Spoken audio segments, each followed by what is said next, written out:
بسم الله الرحمن الرحيم أشهد أن لا إله إلا الله وحده لا شريك له في الخلق والأمر إرغاما لمن جحد به وكفر ونشهد أن سيدنا وسندنا ومولانا محمدا عبده ورسوله أعوذ بالله من الشيطان الرجيم بسم الله الرحمن الرحيم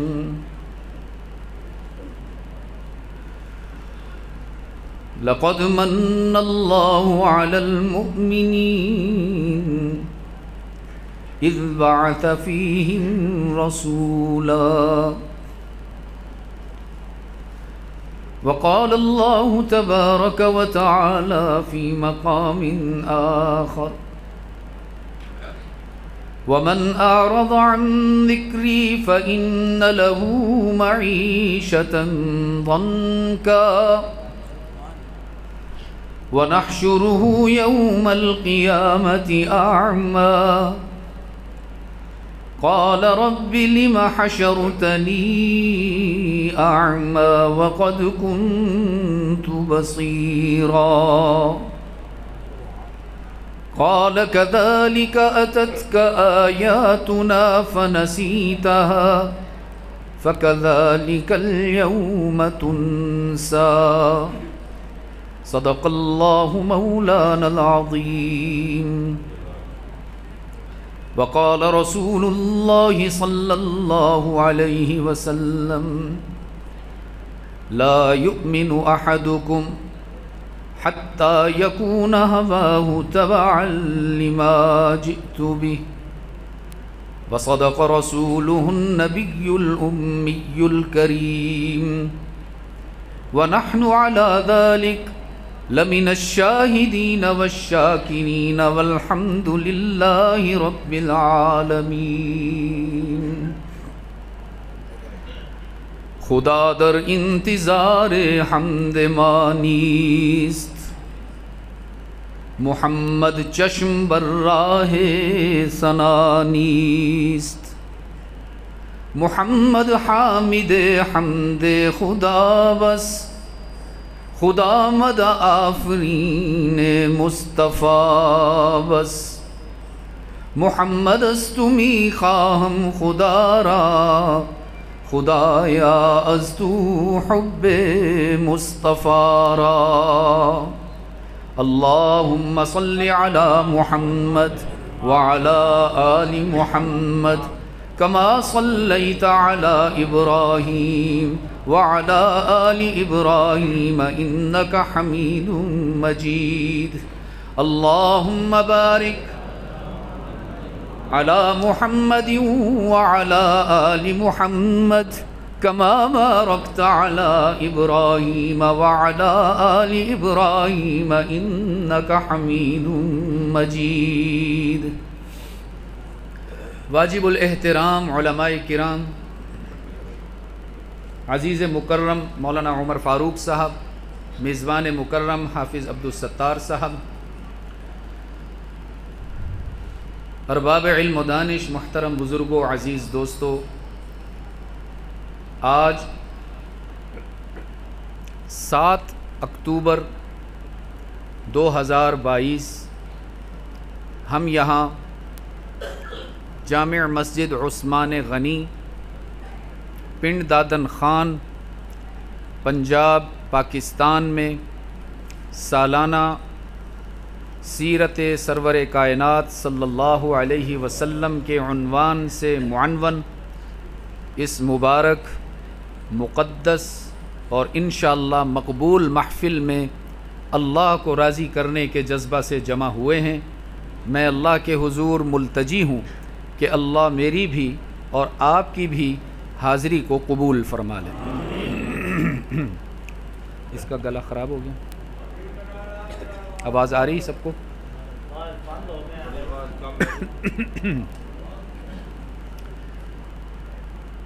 میں جمعہ کے بعد راولپنڈی سے، آپ میری طرف متوجہ رہیں، انشاءاللہ آواز نہ بھی ہو تو اللہ آپ تک پہنچا دے گا انشاءاللہ۔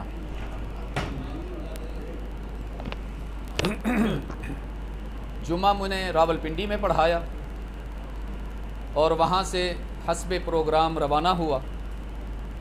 موٹر وے جیسے ہی میں چڑھنے لگا تو مجھے اہلیہ کا فون آیا کہ آپ اپنا میڈیسن باکس گھر بھول گئے، اور اس کے بغیر چونکہ میں آگے سفر پر جا رہا ہوں، تقریباً 6 دن کا سفر ہے میرا، اس میں تو میری ادویات ہوتی ہیں، میری انسولین ہوتی ہے، میرا گلوکومیٹر ہوتا ہے، میرا سارے معاملات ہوتے ہیں۔ تو پھر میں نے اپنے ایک ساتھی کے ذمہ لگایا اور انہوں نے مجھ تک وہ، اچھا جی یہ میک اپ ضروری ہے،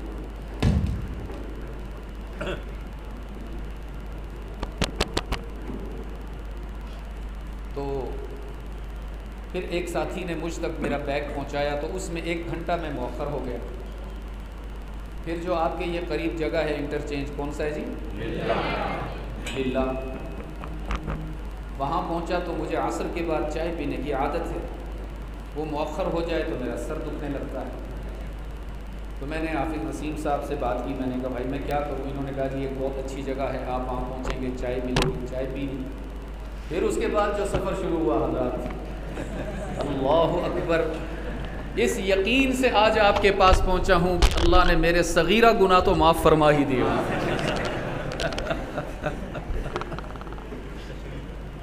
بس ٹھیک ہے، آپ لوگ بڑے اللہ کے ولی ہیں، بڑے ہی متقی ہیں، لیکن اب آپ کو میں دل کی بات بتاؤں۔ میں جب آیا میری طبیعت پر بہت گرانی تھی، تھکن بھی تھی، آپ کے سامنے ہی ہے، ربیع الاول ہے، پروگرامز بھی ہو رہے ہیں، میں پرسوں سوات میں تھا، ملاکنڈ میں، تو رات بھی دیر سے فارغ ہوتے ہیں، پھر ہو سکتا ہے کہ ابھی بیان کے بعد میں لاہور نکلوں، تو اس طرح سے چل رہی ہے گاڑی۔ میں بہت تھکا ہوا تھا، طبیعت پر گرانی تھی، مجھے آتے ہی بھائی عبدالحمید صاحب نے بتایا کہ آپ چکوال کے راستے کیوں نہیں آئے، وہ راستہ بہتر ہے۔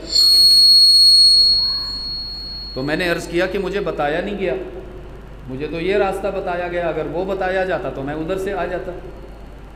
تو طبیعت پر گرانی تھی، پھر میں اندر بیٹھا، میں نے کہا وضو تازہ کرنا، وضو کیا، اس دوران میں نے کہا جی چائے تیار کروائیں۔ تو ابھی چائے میرا خیال ہے بن ہی رہی تھی کہ مجھے خبر ملی کہ ساتھی پریشان ہو رہے ہیں، آپ پہنچے مسجد میں، چھوڑیں چائے کو۔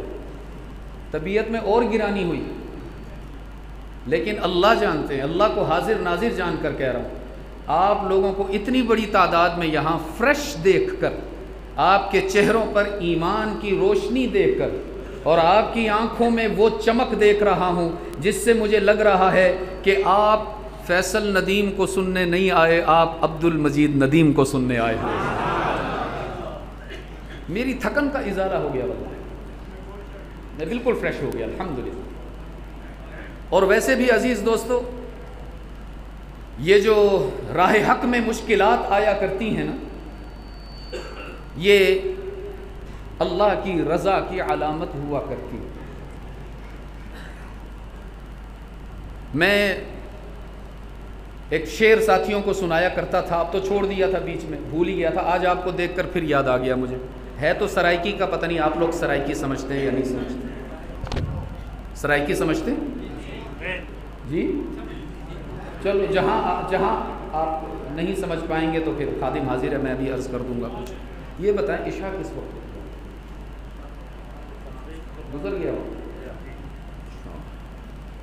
شاکر شوجابادی ایک شاعر ہے شوجاباد کا، اور ہے تو اتنا معذور کہ نہ وہ کھا سکتا ہے، نہ وہ پی سکتا ہے، نہ وہ گفتگو کر سکتا ہے، جسمانی طور پر بالکل ٹوٹا پھوٹا انسان ہے، لیکن اللہ نے اس کو فکر کی پرواز اتنی بلند دی ہے کہ میں جب اس کی شاعری پڑھتا ہوں تو میں سمجھتا ہوں کہ وہ سرائکی کا علامہ اقبال ہے۔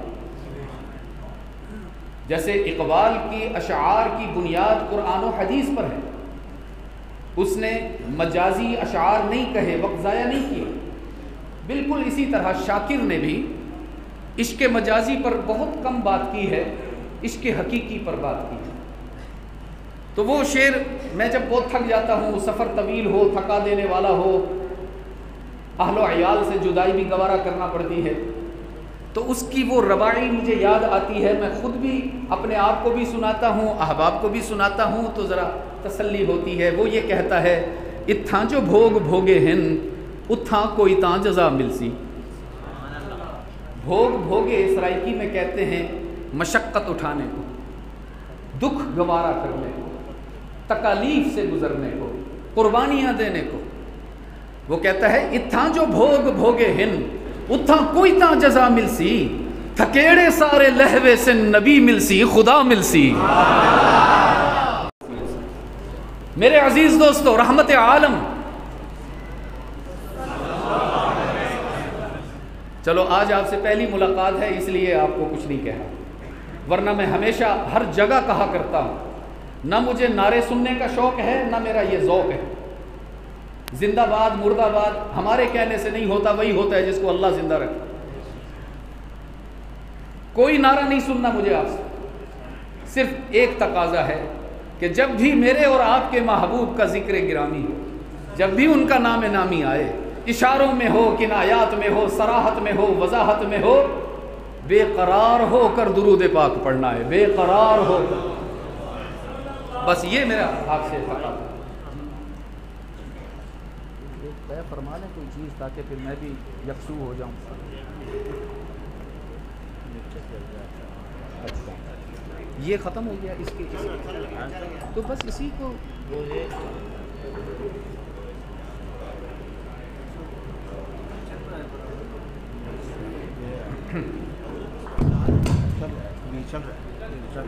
اچھا بس ٹھیک، جزاک اللہ خیر۔ رحمت عالم صلی اللہ علیہ وسلم اس دنیا میں انسان کو قیمتی بنانے تشریف لائے۔ کچھ کہنا چاہتا ہوں، آپ مجھے رواجی خطیب کی طرح نہیں سنیں گے، میں بہت معذرت کے ساتھ عرض کروں، میں کوئی پیغام لے کر آیا ہوں، آپ کو دینا چاہتا ہوں۔ سرکار دو عالم صلی اللہ علیہ وسلم اس کائنات میں انسان کو قیمتی بنانے تشریف لائے۔ جیسے کچھ لوگ لکڑی کو قیمتی بناتے ہیں، کچھ لوہے کو قیمتی بناتے ہیں، کچھ دھاگے کو قیمتی بناتے ہیں، کچھ مٹی کو قیمتی بناتے ہیں، محمد نے انسان کو قیمتی بنایا۔ یہ لکڑی کا ممبر دیکھتے ہیں، ترکھان کی پہچان ہوتی ہے۔ لوہے کا راڈ دیکھتے ہیں، ویلڈر یاد آتا ہے۔ مسجد کے در و دیوار دیکھتے ہیں تو مستری اور مزدور یاد آتے ہیں۔ لہلہاتے ہوئے کھیت دیکھتے ہیں تو کسان کی پہچان ہوتی ہے۔ کرنیں چمکتی ہوئی دیکھتے ہیں تو سورج کی پہچان ہوتی ہے۔ خوشبو سونگھتے ہیں، پھول کی پہچان ہوتی ہے۔ اور پنڈ دادن خان کے روشن ضمیروں، میں اپنی نظر کو کیا کروں جب ابو بکر و عمر، عثمان و علی، طلحہ و زبیر، حسن و حسین، سعد بن ابی وقاص اور معاویہ بن ابی سفیان کو دیکھتا ہوں تو محمد مصطفیٰ کی پہچان ہوتی ہے۔ رحمت عالم نے اپنی تعلیمات کے ذریعے انسان کو قیمتی بنایا ہے۔ وہ انسان جو پستی کی ہولناکیوں میں گرے ہوئے تھے، ان کو رحمت عالم نے اتنا عروج عطا فرمایا کہ ان کے سجدوں پر جبرائیل بھی رشک کرتا نظر آتا ہے۔ جو رحمت عالم کا سر اڑانے چلا تھا، جو رحمت عالم کو قتل کرنے کے ارادے سے نکلا تھا، وہ آپ کے اخلاق سے اتنا متاثر ہوا کہ پھر آپ پر اپنی جان لٹاتا ہوا نظر آیا ہے۔ فاروق اعظم رضی اللہ تعالی عنہ ایک مرتبہ جنگل کے کنارے پر روتے ہوئے نظر آئے۔ احباب نے پوچھا، امیر المومنین کیا بات ہے، آنکھوں میں آنسو کیوں ہیں؟ کہیں کسی جنگ سے مسلمانوں کی شکست کی خبر تو نہیں آ گئی؟ فرمانے لگے نہیں بحمد اللہ، ہر جگہ مسلمان کامیاب ہو رہے ہیں، ہر جگہ مسلمان فتح یاب ہو رہے ہیں، اور اس کی بنیادی وجہ یہ ہے کہ ہم محمد کے رب سے وفا کر رہے ہیں، اس کا رب ہمیں جزا دے رہا ہے۔ پوچھا پھر روتے کیوں ہیں، آنکھوں میں آنسو کیوں ہیں؟ فرمانے لگے روتا اس لیے ہوں کہ آج اسی مقام پر کھڑا ہوں جہاں بچپن میں بکریاں چراتا تھا، اور بکریاں میرے قابو نہیں آتی تھی، کوئی ادھر بھاگتی، کوئی ادھر بھاگتی، کوئی ٹیلے پر چڑھ جاتی، کوئی درخت پر چڑھ جاتی، سارا دن گزر جاتا بکریاں قابو کرتے کرتے، نہ سنبھال سکتا تھا۔ جب شام ہوتی تو میرا والد خطاب میرا گریبان پکڑ کے جھٹکا دیتا اور کہتا عمر بکریاں سنبھال نہیں سکتے، زندگی کیسے گزارو گے؟ آج اسی جگہ پر کھڑا ہوں، اور ابن خطاب کی حیثیت سے نہیں، امیر المؤمنین کی حیثیت سے کھڑا ہوں۔ آج جب میں یہاں آیا تو اس حیثیت سے آیا کہ 22 لاکھ مربع میل کی سلطنت پر میرا حکم چل رہا ہے، لیکن جب اسی مقام پر کھڑا ہوا جہاں بکریاں چراتا تھا تو میرے ضمیر نے مجھے احساس دلایا عمر تو تو وہی تھا جس کی بات بکریاں بھی نہیں مانتی تھی۔ یہ کس کی تربیت کا اثر ہے، یہ کس کی تعلیمات کا ثمر ہے، یہ کس کی صحبت کا نتیجہ ہے کہ آج خط لکھتے ہو تو دریائے نیل بھی غلامی کرتا نظر آتا ہے۔ حضرت عمرو بن عاص رضی اللہ تعالی عنہ نے فاتح مصر کی حیثیت سے خط بھیجا، عرض کیا امیر المومنین ہم یہاں پہنچے ہیں اور یہاں ایک دریا ہے نیل، اور اس کی یہ عادت ہے کہ ہر سال خشک ہو جاتا ہے، اور اس وقت تک اس میں دوبارہ پانی نہیں آتا جب تک کہ ایک کنواری بچی کو دلہن بنا کر اس کی قربانی نہ دی جائے۔ چنانچہ یہ رسم یہاں پر جاری ہے، پانی پھر خشک ہو گیا ہے۔ اب میں آپ سے اجازت لینا چاہتا ہوں کہ کیا ہم ایسا کریں کہ ایک بچی کی قربانی دیں، کیونکہ اگر ایسا نہیں کرتے تو سارا علاقہ خشک سالی کا شکار ہوتا ہے، لوگ پیاسے مرتے ہیں۔ فاروق اعظم رضی اللہ تعالی عنہ نے 2 خط روانہ کیے جواب میں۔ کتنے جی؟ 2 خط روانہ کیے۔ ایک خط لکھا حضرت عمرو بن عاص رضی اللہ تعالی عنہ کے نام اور فرمایا کہ تم مجھ سے ایک خاتون کی قربانی دینے کی اجازت چاہتے ہو، جبکہ ہمارا دین تو کسی جانور کو بھی بلا وجہ ذبح کرنے کی اجازت نہیں دیتا ہے۔ اسلام انسانیت کو ہلاک کرنے نہیں آیا، آباد کرنے آیا۔ اور باقی رہا یہ مسئلہ کہ نیل کا پانی خشک ہو گیا، دوسرا خط بھیج رہا ہوں، اس کو دریائے نیل کی خشک تہ میں ڈال دیا۔ اور اس دوسرے خط میں کیا لکھا تھا وہ ذرا سماعت کیجیے۔ فرمایا بسم اللہ الرحمن الرحیم، یا نیل ان کنت تجری من قبلک فلا تجری وَإِن كُنْتَ تَجْرِي مِن قِبَلِ اللَّهِ الْوَاحِدِ الْقَهَّارِ فَنَسْأَلُ اللَّهَ الْوَاحِدَ الْقَهَّارَ أَن يَجْرِيكَ۔ دریائے نیل اگر تو اپنی مرضی سے بہتا ہے، اگر تیری لہریں تیرے حکم کے پابند ہیں، اگر تو اپنے بہاؤ میں کسی کے حکم کا پابند نہیں، تو ہمیں تیرے پانی کی کوئی ضرورت نہیں، خشک پڑے رہو۔ لیکن ہمارا ایمان ہے کہ جس رب نے سورج کو روشنی عطا فرمائی، اسی رب نے تجھے بہنے کی صلاحیت عطا کی۔ ہم تجھ سے کوئی سوال نہیں کرتے، ہم تجھ سے کوئی بات نہیں کرتے، نہیں بہنا چاہتے تو مت بہو۔ عمر تو اپنے رب سے سوال کرتا ہے، الہ العالمین مجھے تیری قدرت پر یقین ہے، تجھ سے التجا کرتا ہوں کہ دریا کو جاری فرما دے۔ اور پھر آسمان کی نگاہوں نے یہ منظر دیکھا۔ نماز عشاء کے بعد وہ خط دریا کی خشک تہ میں ڈالا گیا۔ فجر کی نماز سے پہلے 16 گز پانی اوپر آ چکا تھا، اور اس خط کی تاثیر دیکھیے عزیز دوستو کہ آج تک پھر دریائے نیل کبھی خشک نہ ہو۔ تو دراصل بات یہ ہے، من کان للہ کان اللہ لہ، جو اللہ کا ہو جاتا ہے ساری کائنات اس کی غلامی میں لگ جایا کرتی ہے۔ میرے عزیز دوستو، رحمت عالم صلی اللہ علیہ وسلم انسان کو قیمتی بنانے تشریف لائے، اور جن آفاقی تعلیمات کے ذریعے انسان کو قیمتی بنایا اسی کو ہم شریعت کہتے ہیں۔ اللہ کی طرف سے ایک ضابطۂ حیات، مکمل ضابطۂ حیات، جو ہماری 24 گھنٹے کی زندگی کو منظم کرتا ہے، مرتب کرتا ہے، تاکہ ہم اس پر چل کر اپنے رب کی خوشنودی کا حصول کریں۔ یہ رحمت عالم صلی اللہ علیہ وسلم کا لایا ہوا دین ہے۔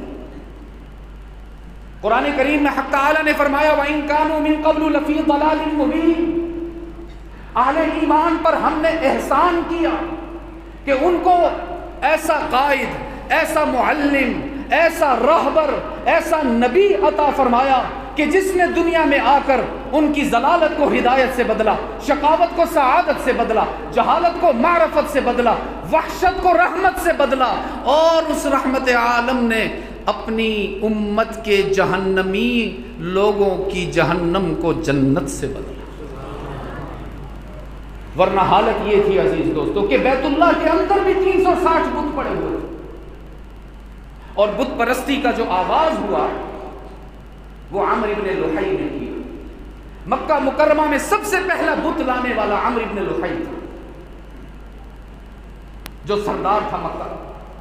وہ تجارت کے سفر پر شام گیا، وہاں عمالقہ نام کی ایک بستی تھی، وہ بت پرست تھے بنیادی طور پر، بتوں کے آگے سجدہ کرتے تھے، ان سے مرادیں مانگتے تھے، مشکلات میں ان کو پکارا کرتے تھے۔ عمرو بن لحی نے کہا یہ تم کیا کرتے ہو؟ انہوں نے کہا کہ ہم خدا کو تو دیکھ نہیں سکتے، اس کا قرب تو ہمیں مل نہیں سکتا، تو پھر ہم نے یہ بت بنا رکھے ہیں، بس انہی کو ہم خدا سمجھتے ہیں۔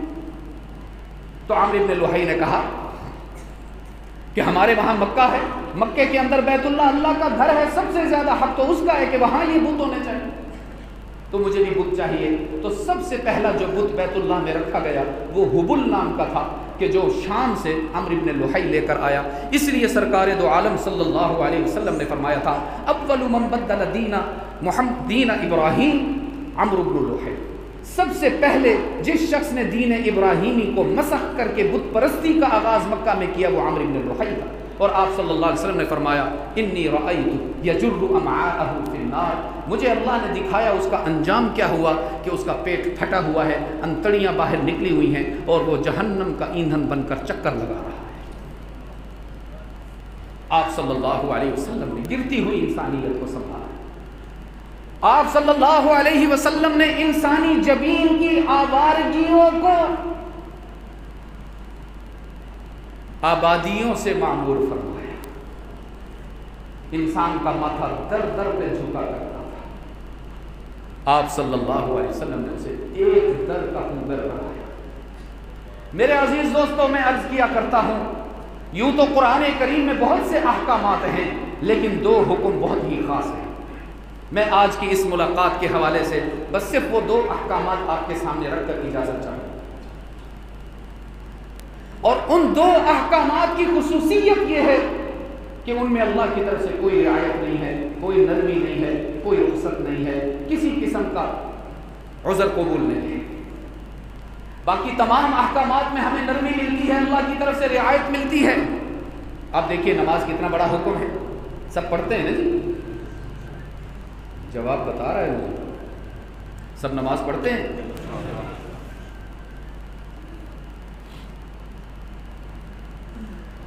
پڑھا کریں عزیز دوستو، لا دین لمن لا صلاۃ لہ۔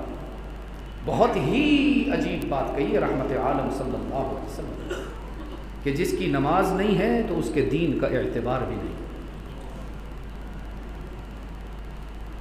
نماز کو مومن کی معراج کہا۔ کبھی سوچا آپ نے کیوں معراج کہا؟ کبھی سوچا آپ نے معراج میں کیا ہوا تھا عزیز دوستو؟ ایک تو تفصیلات ہیں نا کہ آپ صلی اللہ علیہ وسلم جبرائیل امین کے ساتھ پہلے مکہ گئے، بیت اللہ، پھر وہاں سے بیت المقدس، پھر وہاں سے پہلا آسمان، دوسرا، تیسرا، چوتھا، انبیاء سے ملاقاتیں، جنت دیکھی، جنت کی نعمتیں دیکھی، جہنم دیکھی، اس کے عذاب دیکھے. ایک تو یہ تفصیلات ہیں. لیکن معراج کی منزل کیا تھی؟ حضور اکرم صلی اللہ علیہ وسلم کی اللہ سے ملاقات. رحمت عالم صلی اللہ علیہ وسلم کی اللہ سے ملاقات ہوئی اور براہ راست ہوئی. تو نماز ہماری معراج کیسے ہو گئی؟ ہم تو زمین پر کھڑے ہیں. کبھی اس پر سوچئے. میں عرض کرتا ہوں عزیز دوستو، جب ہم نماز کی نیت باندھتے ہیں، تکبیر تحریمہ پڑھتے ہیں، کیسے پڑھتے ہیں؟ پڑھیے. اس کے بعد سب سے پہلے ہم کیا پڑھتے ہیں؟ ثنا پڑھتے ہیں. سبحان اللہم آگے، وبحمدی کا آگے، وتبارک اسمک کا آگے. بس اسی ایک ثنا میں ہی کنسیپٹ ہے اس بات کا کہ نماز کو معراج کیوں کہا جا رہا ہے. کیسے؟ جب ہم تکبیر تحریمہ کہتے ہیں، تکبیر تحریمہ کا مطلب یہ ہے کہ اب اللہ کی ذات کے دھیان کے سوا ہم پر سب کچھ حرام ہو گیا. نہ ہم کھا سکتے ہیں، نہ ہم پی سکتے ہیں، نہ ہم والدہ کو دیکھ سکتے ہیں، نہ ابا جی کے پیر دبا سکتے ہیں، نہ روتے ہوئے بچے کو چپ کرا سکتے ہیں. سب کچھ ہم نے اپنے اوپر حرام کر کے اللہ کی ذات کے دھیان کو اپنے اوپر لازم کیا. اللہ کو یہ بات اتنی پسند آئی کہ اللہ نے فرمایا سارے فاصلے ختم، سارے پردے ہٹ گئے. جیسے ہی تو نے تکبیر تحریمہ کہی، میرے بندے تو میرے سامنے آ کر کھڑا ہو گیا. اس کی کیا دلیل ہے؟ اس کی کیا دلیل ہے؟ یاد رکھیے، تھوڑا سا عربی کا ایک اصول آپ کو بتاتا ہوں. عربی میں جب کسی سے گفتگو کی جاتی ہے، سامنے والے سے بات کرنے کے لیے کاف استعمال کیا جاتا ہے. السلام علیکم، کاف استعمال کیا. کم اس لیے کہتے ہیں کہ بہت سارے لوگ ہوں، اگر کوئی ایک سامنے ہو تو اس کو کہا جاتا ہے السلام علیکم. اب کیا پڑھتے ہو؟ سبحان کا وبحمدی وتبارک، کاف آ گیا. تو اللہ نے میسج دیا کہ جب تم نماز کی نیت باندھتے ہو تو پھر سارے پردے ہٹ جاتے ہیں، سارے فاصلے سمٹ جاتے ہیں. نمازی براہ راست اللہ کے سامنے آ کے ہم کلام ہو جاتا ہے. اور اس پر حدیث سے اب دلیل پیش کرتا ہوں. آپ کچھ پریشان لگ رہے ہیں تھوڑا سا. جو آپ کہہ رہے ہیں جی وہ تو ترنم تو آ ہی نہیں رہا، اشعار نہیں آ رہے، وہ آئے گا انشاءاللہ. پریشان نہ ہو. یا مہنگائی کی وجہ سے پریشان بیٹھے تھے؟ کیا کریں جی؟ لوگ کہتے تھے کشمیر آزاد کروائیں. میں نے کہا خیر سے کشمیر ہی لینا مشکل ہو گیا تو تم کشمیر کیسے کرو؟ سب کو موقع دیتے ہیں، آپ علماء کو نہیں موقع دیتے خدمت کا. یہ شکوہ رہے گا ہمیں آپ سے پورا. ہمیں آپ خدمت کا موقع نہیں دیتے، جبکہ جب بھی آپ نے ہم پر اعتماد کیا، ہم نے آپ کے اعتماد کو کبھی ٹھیس نہیں پہنچایا. آپ نے ہمارے حوالے مساجد کی، الحمدللہ، کبھی آپ کو اس میں خیانت نظر آئی. آپ نے ہمارے ذمہ مدارس کیے، الحمدللہ، اربوں روپے کا بجٹ ہے، کبھی آپ کو اس میں 1 روپے کی خیانت نظر نہیں آئی. آپ نے ہمارے ذمہ رفاہی کام کیے. اس وقت بھی آپ کا میڈیا گواہی دے رہا ہے کہ سندھ اور بلوچستان میں سب سے زیادہ جو خدمت ہو رہی ہے وہ علماء کر رہے ہیں. ہم نے کس موقع پر آپ کو تنہا چھوڑا ہے کہ پھر جب آپ ووٹ ڈالنے جاتے ہیں تو کہتے ہیں چھٹو جی مولوی صاحب انہوں نے کی کرا. تو پھر اب دیکھیے کیا حالت ہے. خیر میں ایک غیر سیاسی عالم ہوں تو ویسے ہی ایک دل میں بات آئی. آپ لوگ کچھ پریشان لگ رہے تھے. پیٹرول مہنگا ہو گیا ہے جی، آٹا بھی مہنگا ہو گیا، اور کیا کیا مہنگا ہوا جی؟ بل. ہاں اللہ اکبر. بل کا تعلق تو ویسے بھی دل کے ساتھ ہوتا ہے. تو کیا خیال ہے، آج پہلی ملاقات ہے، ایک آپ کو ڈپریشن کی دوائی نہ دے جو جی، ایک ایسا نسخہ نہ بتا دوں جس سے آپ کی مصیبتیں خوشیوں میں بدل جائیں. آپ کو ایک ایسا علاج نہ بتاؤں جس سے آپ کی آنسو مسکراہٹوں میں بدل جائیں. چاہتے ہیں؟ یاد بھی رکھیں گے، اگرچہ مفت کی چیز کی قدر نہیں ہوتی. معذرت کے ساتھ میں بتایا کرتا ہوں، ایک نوجوان جا رہا تھا جی سردیوں کے موسم میں بڑا مہنگا کوٹ پہنا ہوا تھا اور سستے سے جوتے پہن کر ایک گلی سے گزرا تو کیچڑ تھا، جوتے خراب ہو گئے۔ جب گزر گیا تو اپنا کوٹ اتارا مہنگا سا اور اپنے جوتے اس کوٹ سے صاف کرنے لگا، تو کسی نے کہا نوجوان نادان ہو کیا، بے وقوف ہو کیا، عقل گھاس چلنے چلی گئی، کیا ہو گیا؟ ٹیشو سے صاف کرو، رومال سے صاف کرو، یہ تم اپنے مہنگے کوٹ سے اتنا سستا سا جوتا اور کیچڑ صاف کر رہے ہو، دماغ تو نہیں چل گیا؟ کہنے لگا تمہیں کیا تکلیف ہے، میرا کوٹ ہے، میرا جوتا ہے، جو مرضی کرو۔ یار بتاؤ تو صحیح ایسا کیوں کر رہے ہو؟ کہنے لگا پنڈ دادن خان والوں، کہنے لگا جوتے اپنے پیسوں سے خریدے، کوٹ ابا جی کی وراثت میں ملا۔ مفت کی چیز کی قدر۔ آپ کو سچی بات بتاؤں، یہ جو بچے 60-70 کی سپیڈ پر موٹر سائیکل چلاتے ہیں نا، آپ یقین فرمائیے وہ موٹر سائیکل انہوں نے اپنے پیسوں سے نہیں خریدا ہوتا۔ جو اپنا پیسہ لگا کے گاڑی لیتا ہے یا موٹر سائیکل لیتا ہے، اس کو ذرا دیکھا کیجیے، وہ 40 سے اوپر بھی جاتا ہے تو زور زور سے سانس لینا شروع کر دیتا ہے۔ آپ یقین فرمائیے۔ لیکن میں آپ سے حسن ظن رکھتا ہوں، آپ ماشاءاللہ علماء کے صحبت یافتہ ہیں، اکابر کے بیانات سنتے ہیں، میں یہ امید رکھتا ہوں کہ میرا بتایا ہوا نسخہ نہ صرف یہ کہ آپ یاد رکھیں گے بلکہ اس کو استعمال بھی کریں گے انشاءاللہ۔ فرمایا وَإِنْ أَتَتْكَ جُيُوشُ الْهَمِّ غَازِيَةً وَإِنْ أَتَتْكَ جُيُوشُ الْهَمِّ غَازِيَةً فَبِالصَّلَاةِ عَلَى الْمُخْتَارِ تَنْهَزِمُ۔ اگر زندگی کے سفر میں کبھی دکھوں کا سامنا ہو جائے، اگر کبھی آنسوؤں کے سمندر سے گزرنا پڑ جائے، اگر کبھی رونا پڑ جائے، کبھی مصیبتیں آ جائیں، آزمائشوں سے گزرنا پڑے، امتحانات کا سامنا کرنا پڑے، پریشان ہونے کی ضرورت نہیں، کوئی دوائی کھانے کی ضرورت نہیں، کسی ہسپتال کا طواف کرنے کی ضرورت نہیں، بس آنکھیں بند کر لیجئے اور دل کی گہرائیوں سے اپنے محبوب محمد پر درود پڑھ لیجئے۔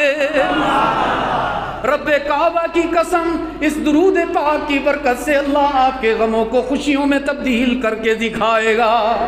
تجربہ ہے، سنی سنائی بات نہیں کر رہا ہوں، کتابی بات نہیں کر رہا ہوں، کر کے دیکھ لیجئے، نہ ہو تو فیصل کا گریبان پکڑ۔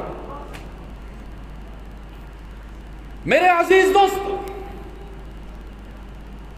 نماز بہت بڑا حکم ہے، میں یہ عرض کر رہا ہوں۔ معراج مومن کہا گیا کہ تکبیر تحریمہ کہتے ہی سارے فاصلے سمٹ جاتے ہیں، سارے پردے اٹھ جاتے ہیں، براہ راست اللہ سامنے آ جاتے ہیں۔ اسی وجہ سے حدیث پاک میں رحمت عالم صلی اللہ علیہ وسلم کو اللہ نے فرمایا، او میرے محبوب بتا دے اپنی امت کو، حدیث قدسی ہے، بتا دو میری طرف سے اپنی امت کو، طوبی لمن تطہر فی بیتہ۔ کمال کے الفاظ ہیں، خوش نصیب ہیں وہ لوگ، خوش نصیب ہیں وہ لوگ جو اپنے گھر سے وضو کر کے مسجد میں آتے ہیں۔ کیوں جی؟ کیوں آتے ہیں مسجد میں؟ کیوں آتے ہیں؟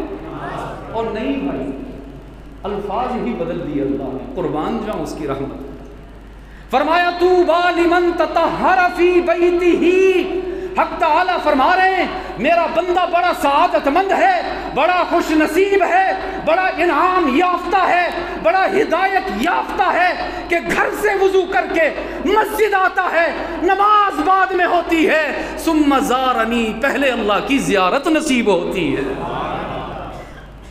پہلے زیارت نصیب ہوتی ہے، ثم زارنی۔ میرے عزیز دوستو، سب پڑھیں گے نا نماز انشاءاللہ؟ ہاتھوں اٹھا کے وعدہ کر لیں ذرا، اللہ آپ کو سلامت رکھے۔ نماز اتنا بڑا عمل ہے کہ اس کے لیے جو وضو ہے اس کی فضیلت آپ کو سناتا ہوں، پھر آگے بات چلاتے ہیں۔ علماء جانتے ہیں وضو مقصود بالذات عبادت نہیں ہے، آپ وضو کر کے بیٹھے رہیں لیکن نماز نہ پڑھیں، ایسے وضو پر کوئی اجر نہیں آتی۔ وضو مقصود بالذات عبادت نہیں ہے، لیکن اس وضو کی فضیلت سنیے۔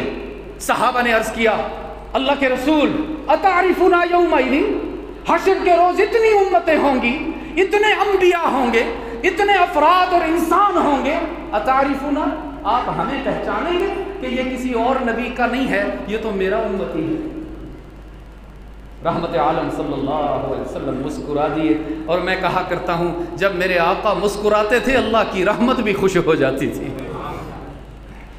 فرمایا لکم سیماء لیست لأحد من الامم، آؤ میں تمہیں بتاؤں، تمہاری ایک خاص نشانی ہوگی، تمہاری ایک خاص علامت ہوگی، تمہارا ایک خاص یونیفارم ہوگا جس کی وجہ سے تم ساری امتوں میں ممتاز نظر آؤ گے۔ صحابہ نے عرض کیا اللہ کے محبوب ہمیں بتائیے نا وہ نشانی کیا ہے، وہ علامت کیا ہے، تاکہ دنیا میں رہتے ہوئے ہم مضبوطی سے اس علامت کو سنبھال کے رکھیں۔ رحمت عالم نے فرمایا تریدون علیہ غرم محجلین من اثر الوضو، تم جو دنیا میں تلاوت کے لیے وضو کرو گے، نماز کے لیے وضو کرو گے، طواف کے لیے وضو کرو گے، اعتکاف کے لیے وضو کرو گے، جب حشر کے روز قبر سے اٹھائے جاؤ گے تمہارے اعضائے وضو 14ویں کے چاند کی طرح چمک رہے ہوں گے۔ دور سے دیکھ کر پہچانوں، ابراہیم کا نہیں ہے، اسماعیل کا نہیں ہے، موسیٰ کا نہیں ہے، عیسیٰ کا نہیں ہے، محمد کا غلام صلی اللہ علیہ وسلم۔ بتاؤ وضو کی اتنی فضیلت ہے تو نماز پہ، وہ تو پھر کئی راتیں ہمیں چاہیے اس کے فضائل پر بات کرنے کی، لیکن میں یہ عرض کر رہا ہوں کہ نماز اتنا بڑا عمل ہے، اس کے باوجود اللہ کی طرف سے اس میں رعایت موجود ہے۔ کھڑے ہو کر ہم نماز پڑھتے ہیں نا بھائی، اللہ نہ کرے کوئی علیل ہو جائے، بیمار ہو جائے تو حق تعالیٰ کی طرف سے رعایت ہے، کھڑے ہو کر نہیں پڑھ سکتے ہو تو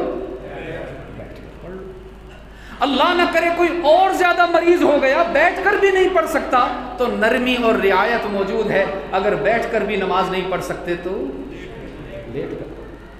لیٹ کر پڑھنے میں حکم یہ ہے کہ رکوع اور سجدے کے لیے اٹھ کر بیٹھنے کی ضرورت نہیں ہے، بس اپنے سر کو جھکاؤ، رکوع کر لو، اپنے سر کو زیادہ جھکاؤ، سجدہ کر لو، اس پر بھی اللہ نماز قبول فرما لے۔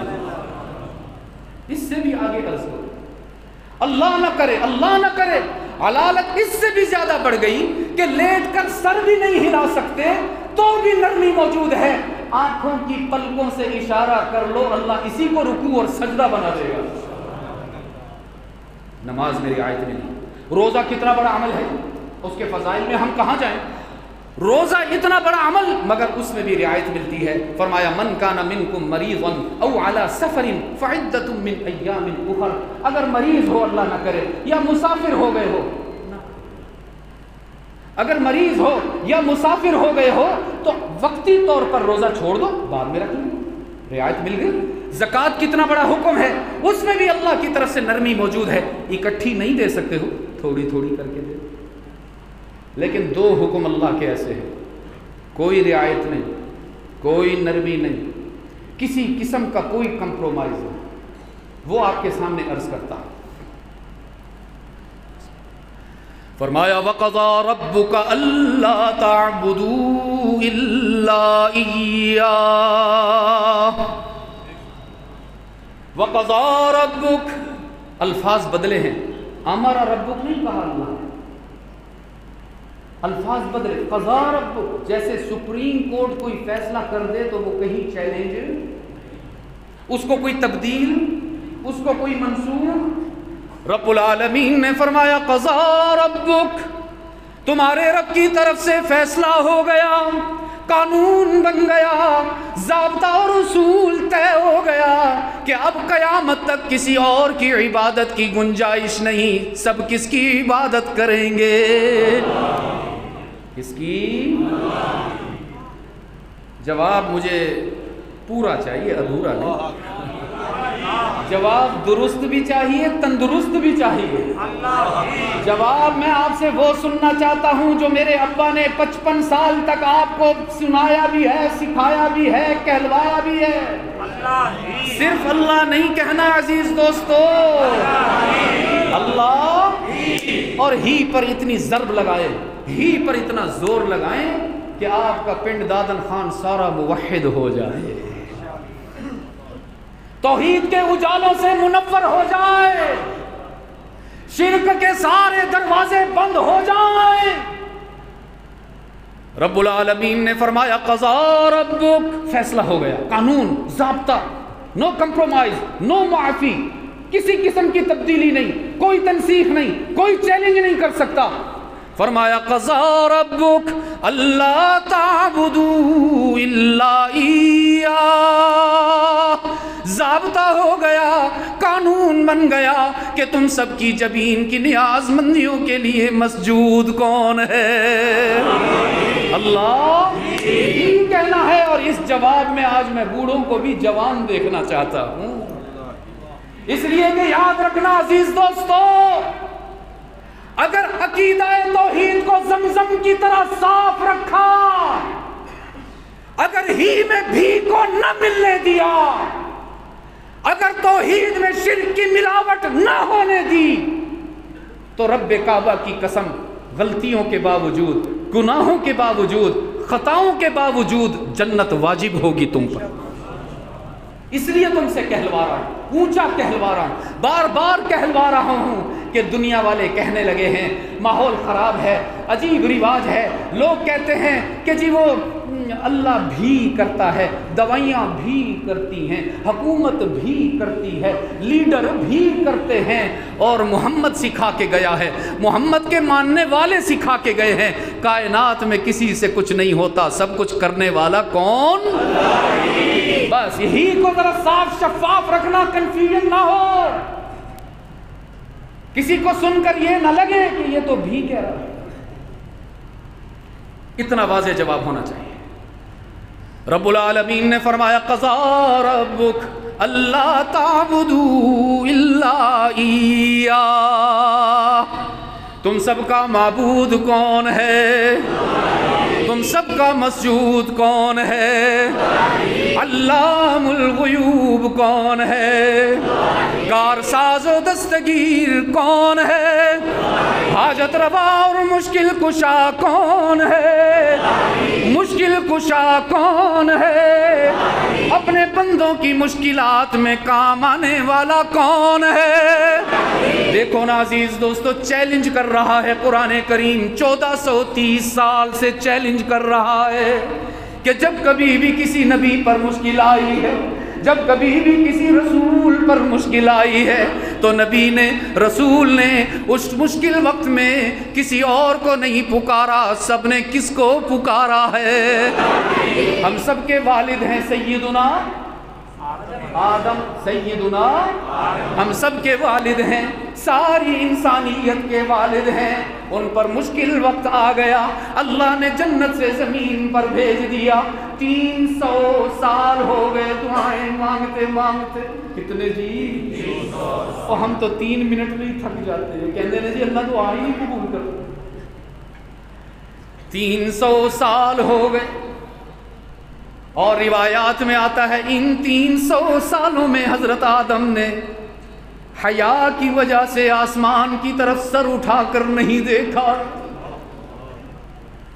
پھر اس کے بعد اللہ نے فرمایا فَتَلَقَّى آدَمُ مِن رَبِّهِ کلمات، میں نے آدم کو کلمات دی، میں نے اس کو سکھایا کہ ایسے گفتگو کرو گے، ایسے بات کرو گے، ایسے التماس اور التجا کرو گے تو تمہاری سن لی جائے گی۔ اور وہ کیا کلمات تھے؟ عرض کیا ربنا ربنا ظلمنا کو بعد میں، یہی تو ساری کی تو یہی ہے نا، چابی تو یہی ہے نا اوپر تک دعا پہنچانے کی۔ آدم نے جبرائیل کو نہیں پکارا کہ مدد کیجئے نا، آپ تو فرشتوں کے سردار ہیں، ذرا میرا تعاون تو کیجئے۔ سیدنا آدم نے عرض کیا ربنا، اور سکھایا کس نے تھا؟ فَتَلَقَّى آدَمُ مِن رَبِّهِ کلمات، اللہ نے سکھایا آدم مشکل آ گئی نا، دکھی ہو گئے ہو نا، آنسو بہا رہے ہو نا، دعا منوانا چاہتے ہو نا، اپنی ساری اولاد کو سکھا کے جاؤ، مشکل میں کسی اور کو نہیں پکارنا، ربنا کہنا ہے۔ عرض کیا ربنا ظلمنا انفسنا وَإِن لَّمْ تَغْفِرْ لَنَا وَتَرْحَمْنَا لَنَكُونَنَّ مِنَ الْخَاسِرِينَ۔ اب بتاؤ نا حضرت آدم نے مشکل میں کس کو پکارا ہے؟ تو حلالی بیٹے وہی کہلاتے ہیں جو باپ کے رستے پر چلتے ہیں۔ باپ تو پکارے اللہ کو مشکل میں، اور میں اور تم ڈھونڈے ادھر ادھر کے سہارے۔ کبھی کسی کو مشکل کشا بنایا، کبھی کسی کو مشکل کشا بنایا، کبھی کسی کے آگے جھولی پھیلائی، کبھی کسی سے جا کے اولادیں مانگی۔ کیوں؟ تم کوئی بے بنیاد ہو؟ آئیے ایک اور مثال قرآن سناتا ہے۔ ہائے، رب العالمین نے فرمایا ذرا مچھلی والے یار کی بھی بات یاد کرو۔ حضرت یونس چلے گئے مچھلی کے پیٹ، واقعے میں تو ہم نہیں جاتے، میں تو کنکلوژن کر رہا ہوں۔ چلے گئے مچھلی کے پیٹ میں، کتنی راتیں گزری تھی؟ 40 راتیں گزاری ہیں، 40 راتیں گزاری ہیں، اور ان راتوں میں کوئی ایک لمحہ بھی ایسا نہیں ملتا جس میں یونس نے مدد کے لیے اللہ کے سوا کسی اور کو پکارا ہو۔ رب نے تعریف کی ہے، فرمایا نادا فی الظلمات، اندھیرے ہی اندھیرے ہیں، مچھلی کے پیٹ کا اندھیرا، سمندر کی گہرائی کا اندھیرا، راتوں کا اندھیرا۔ فرمایا نادا فی الظلمات اللہ الہ الا انت سبحانک، مچھلی کے پیٹ میں، دریا کی گہرائی میں، راتوں کی سیاہی میں، مشکل حالات میں یونس کی زبان پر جبرائیل کا نام نہیں آیا، اپنے والد آدم کا نام نہیں آیا، سیدنا نوح کا نام نہیں آیا۔ بتاؤ نہ ذرا مشکل وقت میں یونس نے کس کو یاد فرمایا ہے؟ کس کو؟ میرے عزیز دوستو، سیدنا ابراہیم کو آگ میں ڈالا جا رہا ہے، سنا ہوا ہے نا بات؟ جسم کو رسیوں سے باندھا ہوا ہے، منجنیق میں رکھ کے پھینکا گیا، ابھی آگ میں نہیں پہنچے، درمیان میں ہے، بین السماء والارض، فرشتوں میں ہلچل مچ گئی۔ جبرائیل نے عرض کیا الہ العالمین تیرا خلیل ہے، آگ میں جا رہا ہے، جل جائے گا، مجھے اجازت دیجیے، میں آپ کے ابراہیم کی مدد کے لیے جانا چاہتا ہوں۔ حق تعالیٰ نے فرمایا شوق سے جاؤ جبرائیل، اگر آدم تیری مدد لینے کے لیے تیار ہے میں بھی تجھے اجازت دیتا ہوں، جا کے مدد کر لیجیے۔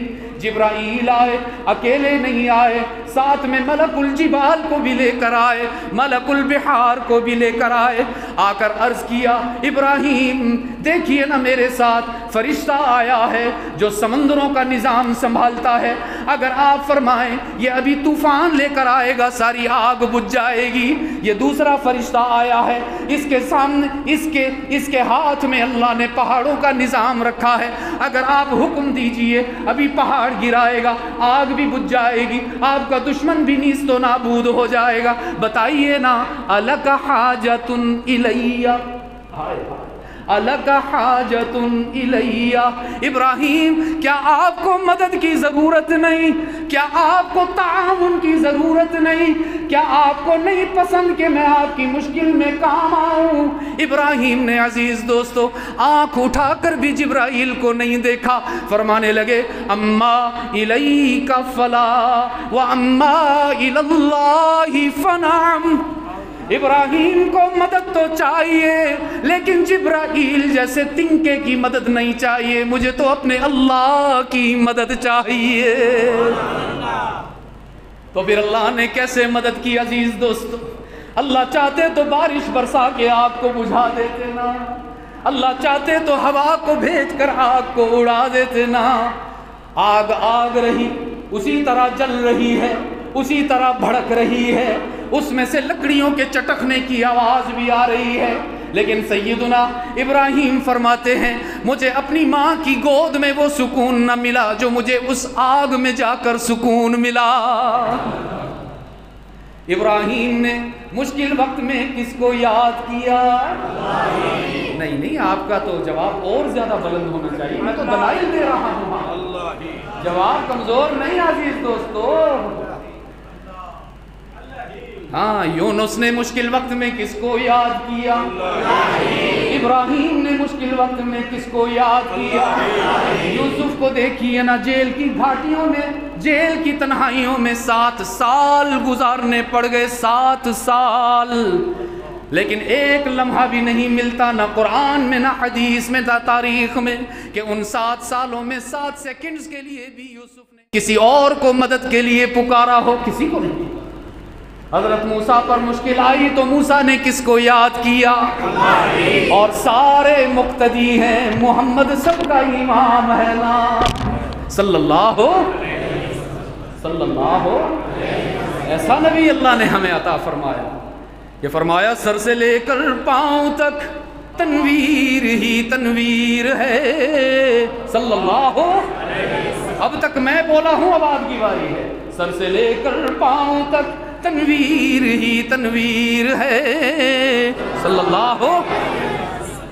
جیسے منہ سے بولتا قرآن وہ تقریر ہے، صلی اللہ. سوچتی ہے دل میں دنیا مصطفیٰ کو دیکھ کر، کیسا ہوگا وہ مصور جس کی یہ تصویر ہے. اللہ نے اپنے محبوب کو اتنا حسین بنایا، اتنا خوبصورت بنایا کہ اللہ نے خود نبی کی حسن پر، اس کے جمال پر قسمیں اٹھا لی. فرمایا والتینی والزیتونی وطور سینین وہذا البلد الامین. حق تعالی نے فرمایا مجھے انجیر کی قسم، زیتون کی قسم، طور سینین کی قسم اور شہر مکہ امین کی قسم. کون سا شہر؟ New York, Birmingham, Paris. آج کل تو ہم وہیں جانے کے لیے تڑپتے بھی ہیں، ترستے بھی ہیں. اے کاش کہ امریکہ کا ویزا، ویسے امریکہ بڑا بڑا، ویسے دشمن ہے کم، ہاں بس ویزا مل جائے تو سبحان اللہ. میں نے عرض کیا الہ العالمین آپ نے مکہ کی قسم کیوں اٹھائی؟ وہاں تو ہر طرف سنگلاخ پہاڑ ہیں، وہاں تو ہر طرف پتھر ہی پتھر ہیں، مکہ کی قسم کیوں کھائی؟ رب العالمین نے فرمایا ان پتھروں میں ایک ہیرا بھی تو ہے نا.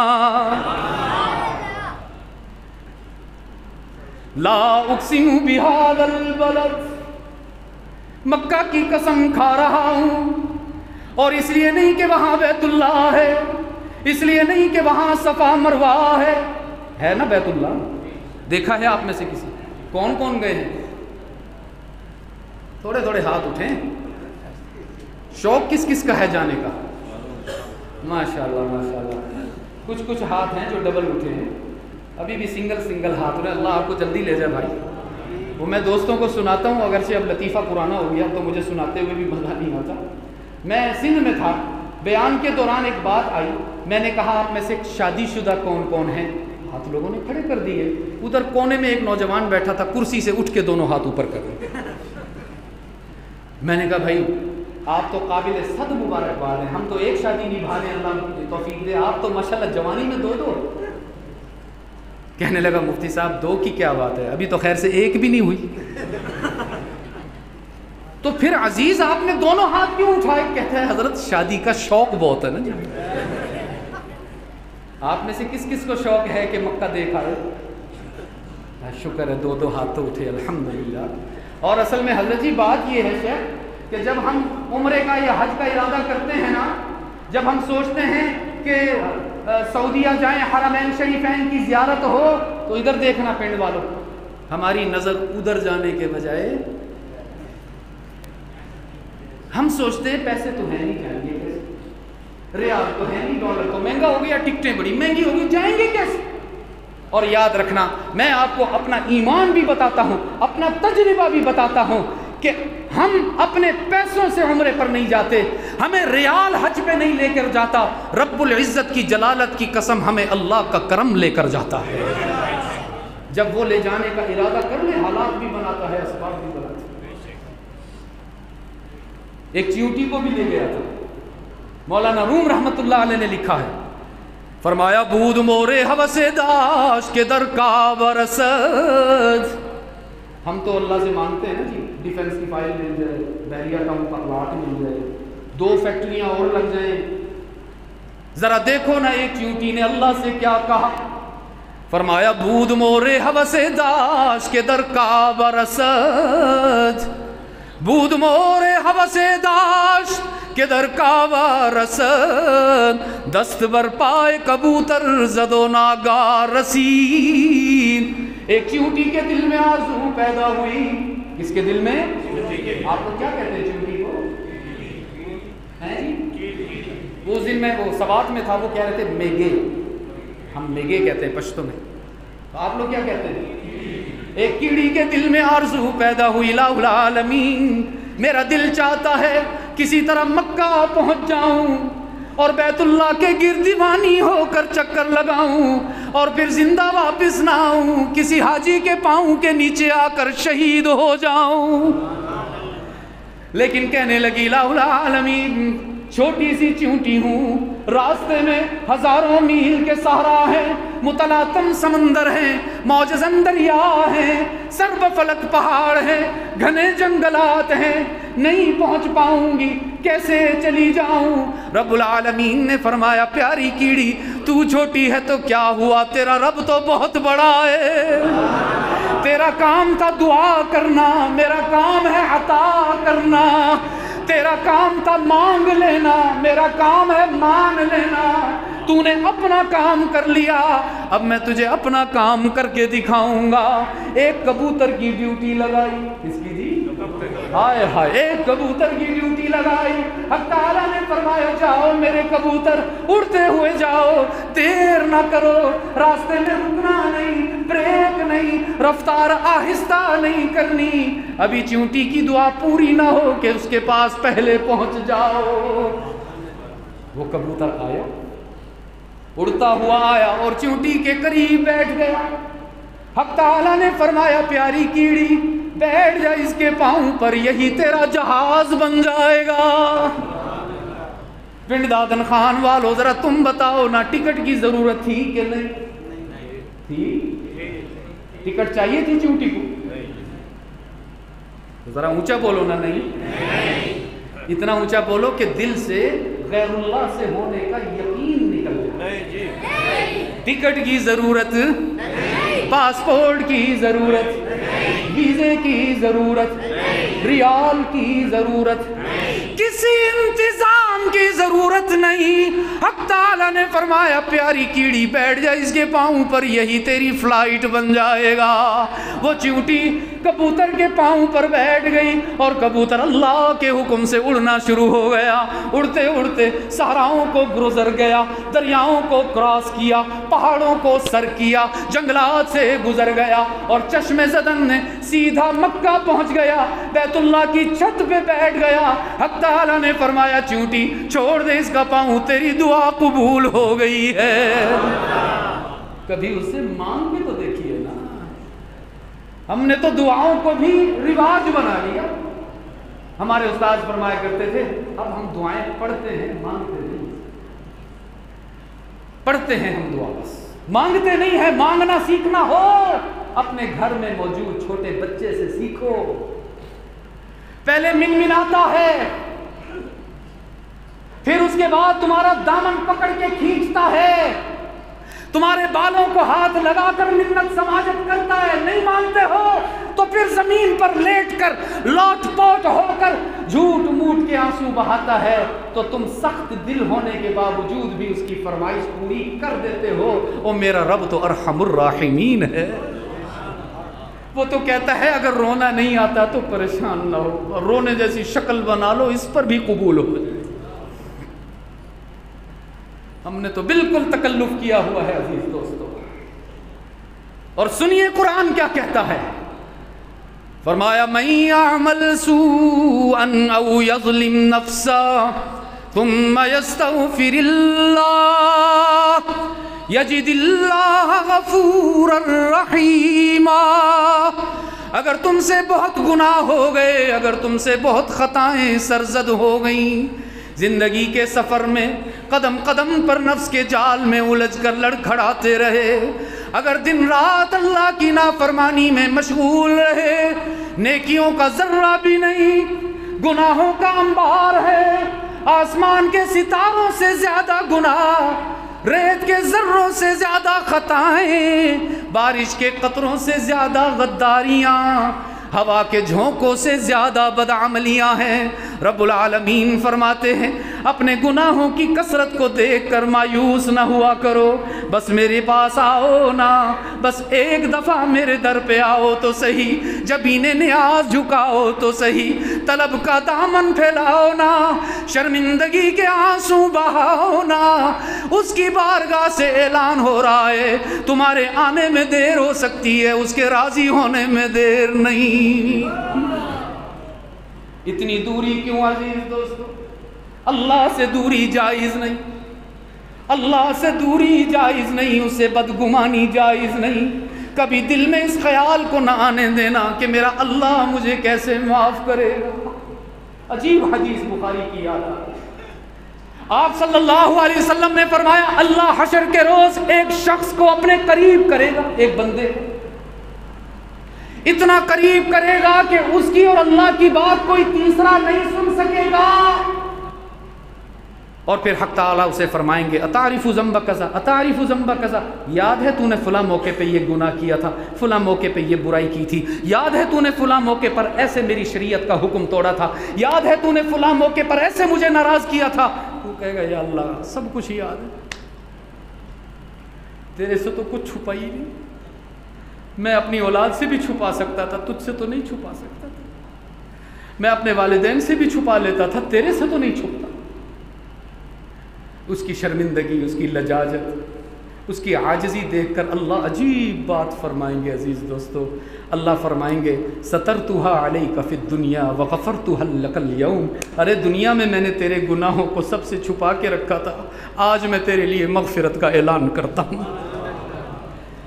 اللہ سے بدگمانی جائز نہیں ہے، کبھی دل میں نہ سوچنا کہ اللہ مجھے معاف نہیں کرے گا، وہ انتظار میں ہے۔ میرے عزیز دوستو، میں نے کہا الہ العالمین آپ نے مکہ کی قسم کیوں اٹھائی؟ کیا اس لیے کہ وہاں بیت اللہ ہے، یا اس لیے کہ وہاں صفا مروہ ہے، یا اس لیے کہ وہاں بیر زمزم ہے، یا اس لیے کہ وہاں غار ثور ہے، غار حرا ہے؟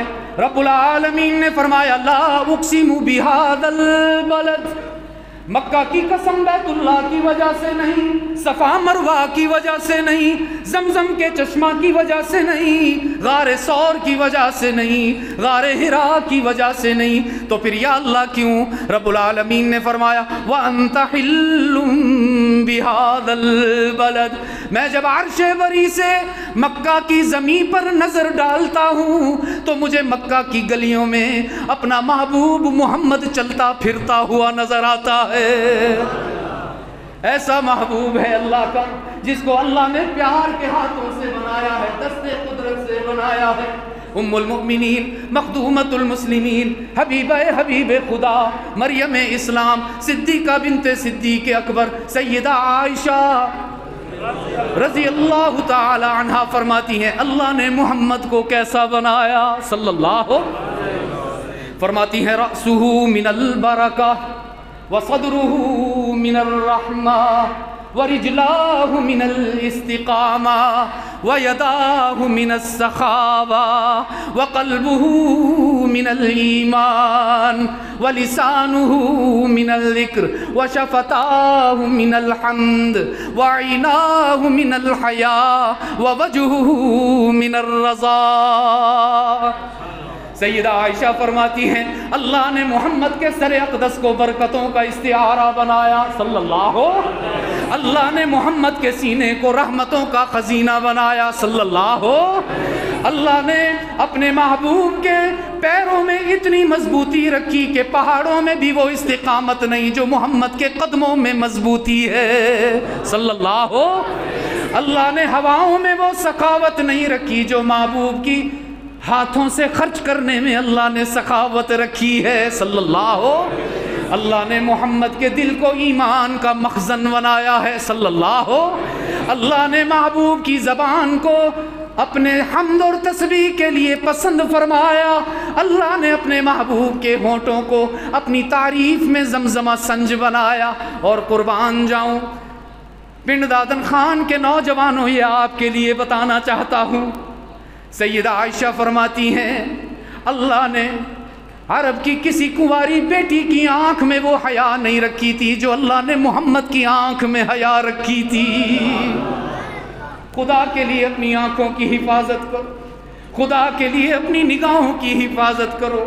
یہ نہ سوچا کرو تنہائی میں تمہیں کوئی نہیں دیکھ رہا، بے شک تمہارے والدین نہ دیکھیں، بے شک تمہاری اولاد نہ دیکھے، بے شک بھائی بہن نہ دیکھے، لیکن رب العزت کی قسم اللہ دیکھتا ہے۔ لا تدرکہ الابصار وہو یدرک الابصار، اور قرآن کریم میں واضح آیا ہے یعلم خائنۃ الاعین وما تخفی الصدور۔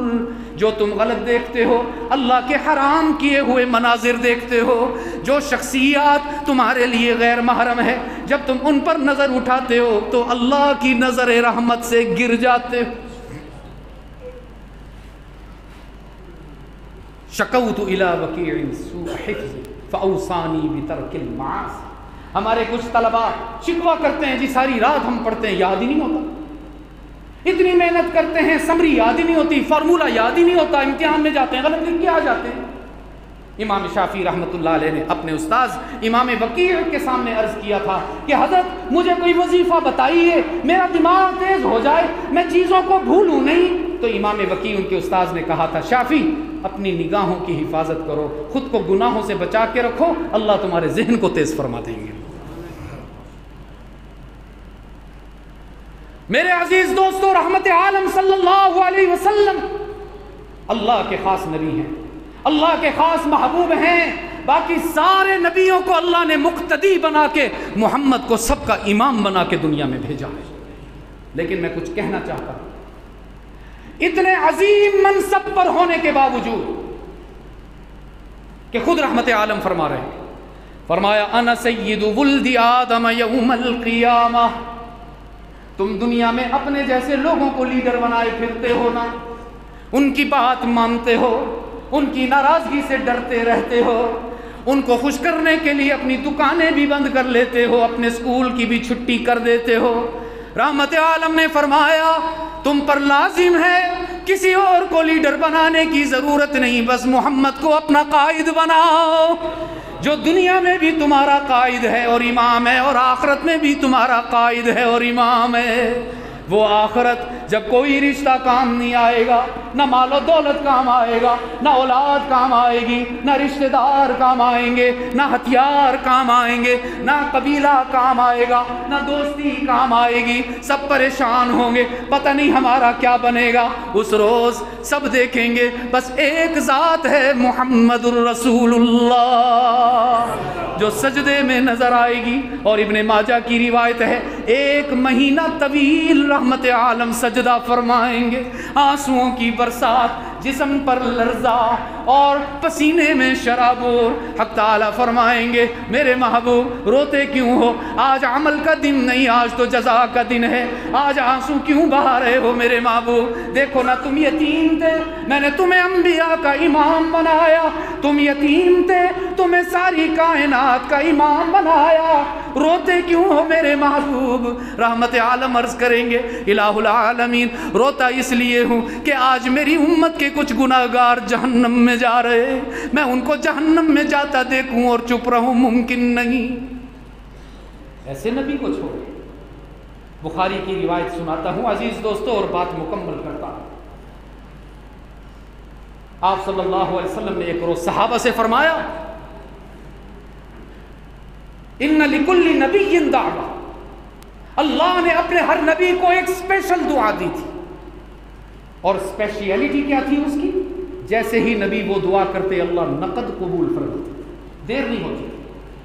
رحمت عالم نے فرمایا قد دعا بہا فاستجیب، سب کی دعا ہو گئی، سب نے اپنی اپنی دعا مانگ لی اور اللہ نے قبول بھی کر لی۔ صحابہ نے عرض کیا اللہ کے رسول ہمیں نہیں پتا آدم نے اس دعا سے کیا مانگا، نوح نے کیا مانگا، ابراہیم نے کیا مانگا، اسماعیل نے کیا مانگا، موسیٰ نے کیا مانگا، یوسف نے کیا مانگا، ہم تو یہ جاننا چاہتے ہیں اس اسپیشل دعا سے محمد نے کیا مانگا۔ آپ بھی جاننا چاہیں گے؟ رحمت عالم نے فرمایا میں نے آج تک وہ دعا استعمال نہیں کی۔ صحابہ نے عرض کیا کیوں اللہ کے محبوب؟ کیا آپ کی زندگی میں کوئی ایسا موقع نہ آیا جب آپ کا دل کرتا ہو آج وہ اسپیشل دعا استعمال کر کے منوا لوں؟ فرمایا کیوں نہیں آیا؟ ہائے ہائے، میری زندگی کی کتاب کا ہر ورق تمہارے سامنے کھلا ہوا ہے۔ بھول گئے جب میری سمیہ کو مکہ کے چوک پر 2 ٹکڑے کر دیا گیا، بھول گئے جب میرے بلال کو تپتی ہوئی ریت پر لٹایا جاتا، بھول گئے جب میری بیٹیوں کو طلاق دی گئی، بھول گئے جب مجھے طائف کے سفر پر 6 میل تک سنگباری کا نشانہ بنایا گیا، بھول گئے جب میرے چچا حمزہ کی لاش کے 11 ٹکڑے کیے گئے، اور بھول گئے جب میرا بیٹا ابراہیم فوت ہوا تو اس کی ماں ماریا قبطیہ نے مجھے کہا تھا اللہ کے رسول ہمارا ایک ہی بیٹا تھا، پتہ نہیں اور بیٹا ہو نہ ہو، آپ اللہ سے وہ اسپیشل دعا استعمال کریں اور آج اپنے بیٹے کو اللہ سے زندہ کروا لیں۔ رحمت عالم نے فرمایا میں نے تو اس موقع پر بھی وہ دعا استعمال نہیں کی۔ صحابہ نے عرض کیا اللہ کے رسول پھر کب کریں گے؟ تو غور سے سننا عزیز دوستو، اگر ممکن ہو تو اپنے دل کی تختی پر حدیث کے یہ الفاظ نقش کر کے جانا۔ رحمت عالم نے آنسوؤں کی برسات میں فرمایا تھا فجعلت دعوتی شفاعۃ لامتی یوم القیامہ، میں اپنی اسپیشل دعا دنیا میں استعمال نہیں کروں گا، جب حشر کا دن ہوگا اور میری امت کے کسی گناہگار کو جہنم کی طرف لے جایا جا رہا ہوگا، اس روز محمد دعا کے لیے ہاتھ اٹھا دے گا اور کہے گا یا اللہ تیرا دیا ہوا تحفہ میں نے دنیا میں استعمال نہیں کیا، آج تجھ سے مانگنا چاہتا ہوں، اور میری دعا یہ ہے کہ میری ساری امت کو جہنم سے بچا کر جنت میں داخل فرما دے۔ یاد رکھنا عزیز دوستو، نبی کی سیرت منانے کی چیز نہیں اپنانے کی چیز ہے۔ ایسا شیطان نے ہمیں دھوکہ دے دیا کہ بس ایک دن سال میں ایک دن جلوس نکالو، جلسے کر لو، بیج لگا لو، ہار پہنا دو تو بس نبی کی سیرت ہو گئی۔ لا الہ الا اللہ، تو سچ کون بولے گا بھائی؟ دیانت سے کام کون لے گا؟ بیواؤں کو ان کا حصہ کون دے گا؟ یتیموں کو جائیداد میں حصہ کون دے گا؟ اپنی بیٹیوں کو ان کا حصہ کون دے گا؟ اپنی بہنوں کو ان کا حصہ کون دے گا؟ اس میں نبی کی کوئی سیرت نہیں۔ بہت خطرے میں ہیں ہم لوگ، بہت خطرے میں ہیں ہم لوگ اگر ہم نے اپنے نبی کی سیرت کو اپنایا نہیں۔ میرا یہ جملہ یاد رکھنا، رحمت عالم کی سیرت منانے کی نہیں اپنانے کی چیز ہے۔ میں یہ عرض کر رہا تھا عزیز دوستو، اتنے عظیم منصب پر ہونے کے باوجود سرکار دو عالم نے مشکل میں کس کو یاد کیا ہے؟ نا نا نا نا، میں نے 1 گھنٹہ محنت کی ہے اس جواب میں تازگی، شباب، قوت اور جوانی لانے کے لیے۔ اب تو آخری وقت ہے، اب کمزوری گوارا نہیں ہوگی۔ ہم سب کا معبود کون ہے؟ ہاں یاد رکھیے گا یہ وہ حکم ہے جس میں رعایت نہیں۔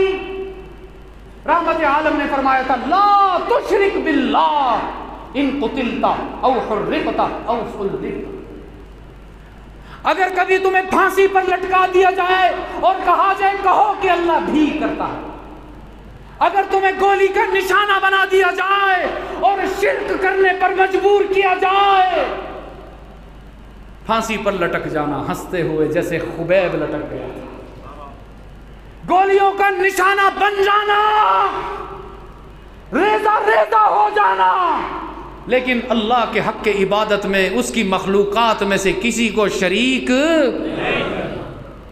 یہ ہے اللہ کا پہلا حکم۔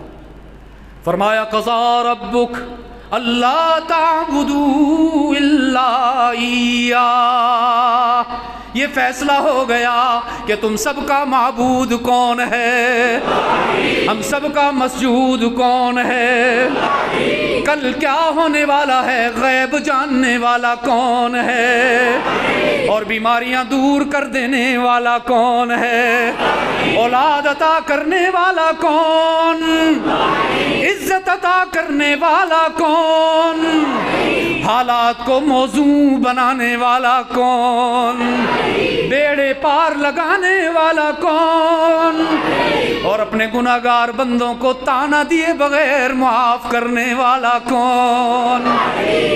یہ کوئی انوکھی بات ہے، یہی وہ بات ہے جو صفا کے پہاڑ پر کھڑے ہو کر رحمت عالم نے چادر لہرا لہرا کر پورے مکہ سے کہا تھا. خیر وہ پھر موضوع اور ہو جائے گا. میرے عزیز دوستو، یہ جو اللہ ہی آپ سے کہلوایا ہے یہی ترجمہ ہے لا الہ الا اللہ کا. یہ کوئی نئی بات نہیں ہے. کہیں آپ یہ کہیں نوجوان بالخصوص کہ جی یہ تو مفتی صاحب آئے تھے فیصل صاحب، انہوں نے آ کے کوئی نئی بات ہمیں سنا دی ہے. نہ میرے عزیز دوستو، اللہ ہی کرتا ہے، اللہ کے سوا کوئی بھی معبود نہیں. یہی تو لا الہ الا اللہ ہے جو آپ الحمدللہ صبح و شام دن رات چلتے پھرتے اٹھتے بیٹھتے کروٹیں بدلتے پڑھتے رہتے. پڑھتے ہیں بڑے شوق نال جی کہہ رہے ہو جی، انہیں پتہ لگ رہا ہے انشاءاللہ امتحان لینا پڑا سارے کو. میرے عزیز دوستو، میں اپنے دوستوں سے کہا کرتا ہوں، میں اپنے بھائیوں سے کہا کرتا ہوں، خدا کے لیے اپنی نسل کو موبائل کے حوالے نہ کرو. میں روک بھی نہیں رہا، میں یہ نہیں کہہ رہا ان کو موبائل نہ دو، لیکن ان کو موبائل کے حوالے نہ کرو. میں یہ کہہ رہا ہوں کچھ وقت اپنے بچوں کے لیے نکالیے، خدا کے لیے ان کے عقائد پر بات کیجئے، ان سے گفتگو کیجئے، ان کے مسائل کو شیئر کیجئے. لا الہ الا اللہ. عجیب حالات ہیں. پہلے والدین شکایت کیا کرتے تھے ہمیں آ کے اپنے بچوں کی، آج کل بچے آ کے کہتے ہیں جی ابا جی تو گھر آتے ہیں تو موبائل سے جان ہی نہیں چھوٹتی. ہم ان سے بات کرنا چاہتے ہیں، ہم سے گفتگو کرنا چاہتے ہیں، ابا جی سے اپنے رہنمائی لینا چاہتے ہیں، وہ پتہ نہیں کبھی کچھ دیکھ رہے ہیں، کبھی کچھ دیکھ رہے ہیں، کبھی کچھ دیکھ رہے ہیں. لا الہ الا اللہ. میں عجیب بات بتاؤں آپ کو، میں نے 2005 میں سال لگایا تو ساہیوال کے علاقے میں تشکیل تھی. تو ہمارے ایک دوست تھے جماعت میں، غور سے سننا ذرا، یہ 2000 کون سا سن تھا؟ اس وقت سمارٹ فون نہیں آ رہے تھے، بٹن والے فون چلتے تھے، کلر فون آ گئے تھے، سمارٹ فون نہیں تھے، ان میں گیمز بھی زیادہ نہیں ہوتی تھی. تو ہمارے ایک دوست تھے، مجھے جماعت والوں نے کہا جی یہ صبح واش روم جاتے ہیں، دن کو جاتے ہیں، رات کو جاتے ہیں، جب بھی واش روم جاتے ہیں 20-20 منٹ اندر بیٹھتے ہیں. واش روم ایک ہی ہے مسجد میں، ساری جماعت پریشان ہوتی ہے. آپ ان کو پوچھیں بیمار ہیں، کوئی پیٹ میں تکلیف ہے، کوئی درد ہے، کوئی مسئلہ ہے، ڈاکٹر کو دکھاتے ہیں. میں نے حضرت مشورے میں ان کو بلا لیا، کہا بھائی صاحب خیریت، آپ اتنی دیر واش روم میں گزارتے ہیں، کوئی پیٹ میں تکلیف تو نہیں؟ نہیں مفتی صاحب تکلیف تو نہیں ہے. وہ اصل میں بات یہ ہے واش روم جاتا ہوں نا، جیب سے موبائل نکال کے نا سانپ والی گیم کھیلنا شروع کر دیتا ہوں. لا الہ الا اللہ. ایک دوست نے فون کیا، حضرت ایک مسئلہ پوچھنا ہے. میں نے کہا جی فرمائیں. واش روم میں ساکٹ لگا سکتے ہیں تاکہ موبائل چارج ہوتا رہے؟ میں نے کہا شکر ہے آپ نے یہ نہیں پوچھا کہ واش روم میں دسترخوان بھی بچا سکتے ہیں. خدا کے بندو کچھ تو خیال کرو. موبائل ایک ضرورت کی چیز ہے، اس کو ضرورت کے درجے میں رکھیے نا. اس کو آپ نے اپنے اوپر سوار کر لیا. بچوں نے والدین نے موبائل کو اولاد بنا رکھا ہے اور بچوں نے موبائل کو ماں باپ بنا رکھا ہے. اتنی نالائکی، اتنی نادانی.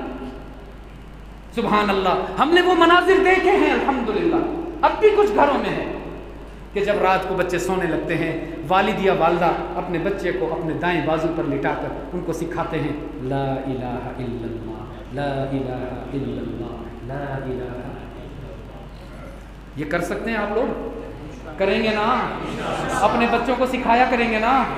تو سکھائے گا وہی جس کو خود آتا ہو. تو کیا خیال ہے دہرانا لے سبق؟ لا الہ الا اللہ، لا الہ الا اللہ. گھبرا کے نہیں، شرما کے نہیں، خدا کے لیے شرما کے نہیں. اللہ کا نام لینے میں لذت آنی چاہیے کہ جب انسان کو کسی سے محبت ہوتی ہے نا تو اس کا اشاروں میں بھی ذکر کر کے خوش ہو جاتا ہے. پائے سگ بوسید مجنو خلق پرسد نیچے سود، گفت این سگے در کوئے لیلا گاہے گاہے رفتہ بود. محبت تو جانور کے پاؤں چوموا دیتی. مجنو ایک مرتبہ کتے کے پاؤں چوم رہا تھا. کسی نے کہا پاگل ہو گیا، دماغ خراب. ویسے بھی عشق جو ہے نا، عشق عین سے عقل چلی جاتی ہے، شین سے. یہ میں اپنی بات نہیں کہہ رہا، یہ مولانا مکی صاحب کے درس میں نے حرم میں سنا. فرماتے تھے عین سے عقل چلی جاتی ہے، شین سے شرم چلی جاتی ہے، قاف سے قرار چلا جاتا ہے، انسان بیکار ہو جاتا ہے تو عاشق کہلاتا ہے. دنیا کی محبت کیا بناتی ہے وہ بتا رہا ہوں. مجنو ایک دفعہ کتے کو پکڑ کے مشکل سے اس کے پاؤں چوما. کتا تو کتا ہے، وہ بھونک بھی رہا ہے، احتجاج بھی کر رہا ہے، وہ ظالم کیا کر رہا ہے؟ اب بھی کچھ نادان ہے نا، بڑے شوق سے گھروں میں کتے رکھتے ہیں، کمال، لیڈر نہیں، امت مسلمہ کے لیڈر کہلاتے ہیں خود کو، اور کتوں کے ساتھ راتیں گزارتے ہیں، دن گزارتے ہیں، ان کی گاڑیوں تک میں کتے ہوتے ہیں، لا الہ الا اللہ، اور ہم ان کی وجہ سے آپس میں دست و گریبان ایک دوسرے کو برا کہتے ہیں۔ تو سمجھو خدا کے لیے اتنے بھولے کیوں بنتے ہو تم؟ خیر میں غیر سیاسی آدمی ہوں، معذرت کے ساتھ۔ لوگوں نے کہا کتے کا منہ چون تو سمجھ میں آتی ہے، ظالم پاؤں چون ہے۔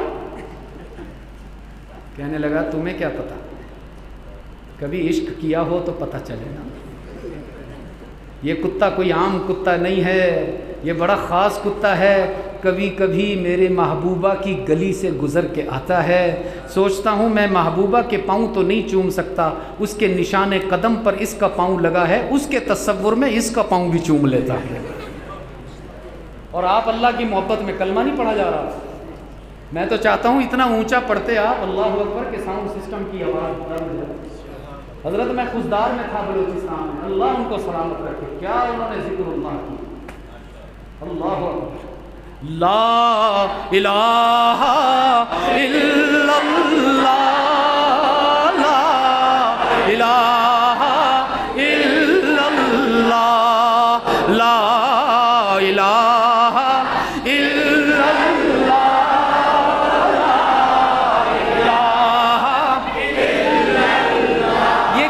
لا الہ الا اللہ۔ یہ محمد کی سیرت کی پہلی اینٹ ہے بنیادی طور پر، اگر اس میں کمزور ہو گئے، رب کعبہ کی قسم، اگر لا الہ الا اللہ میں کمزور ہو گئے، داڑھی بھی کام نہیں آئے گی، پگڑی بھی کام نہیں آئے گی، کرتا بھی کام نہیں آئے گا، سجدہ بھی کام نہیں آئے گا۔ پہلی بنیاد ہے، پہلی اینٹ ہے، سیرت کا پہلا سبق ہے لا الہ الا اللہ، لا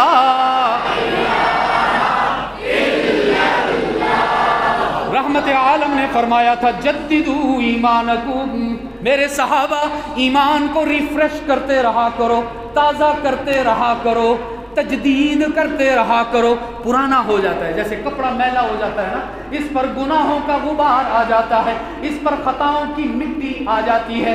صحابہ نے عرض کیا کیف نجدد ایماننا یا رسول اللہ، اللہ کے رسول کیسے ایمان کو تازہ کریں، کیسے ریفریش کریں، طریقہ بھی تو بتائیے نا۔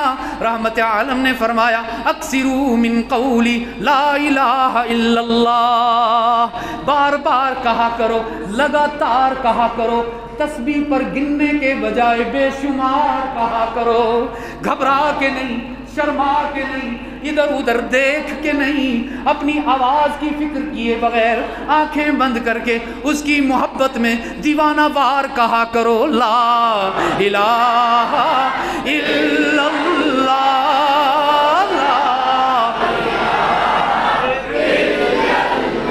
اور میں چاہتا ہوں اپنے بچوں کو اس کا ترجمہ بھی سکھائیے، کیونکہ زبان یار من عربی ومن عربی، ہمیں عربی آتی نہیں، کیا کریں، ترجمہ آپ سیکھیں گے نا انشاءاللہ، یاد رکھیں گے نا۔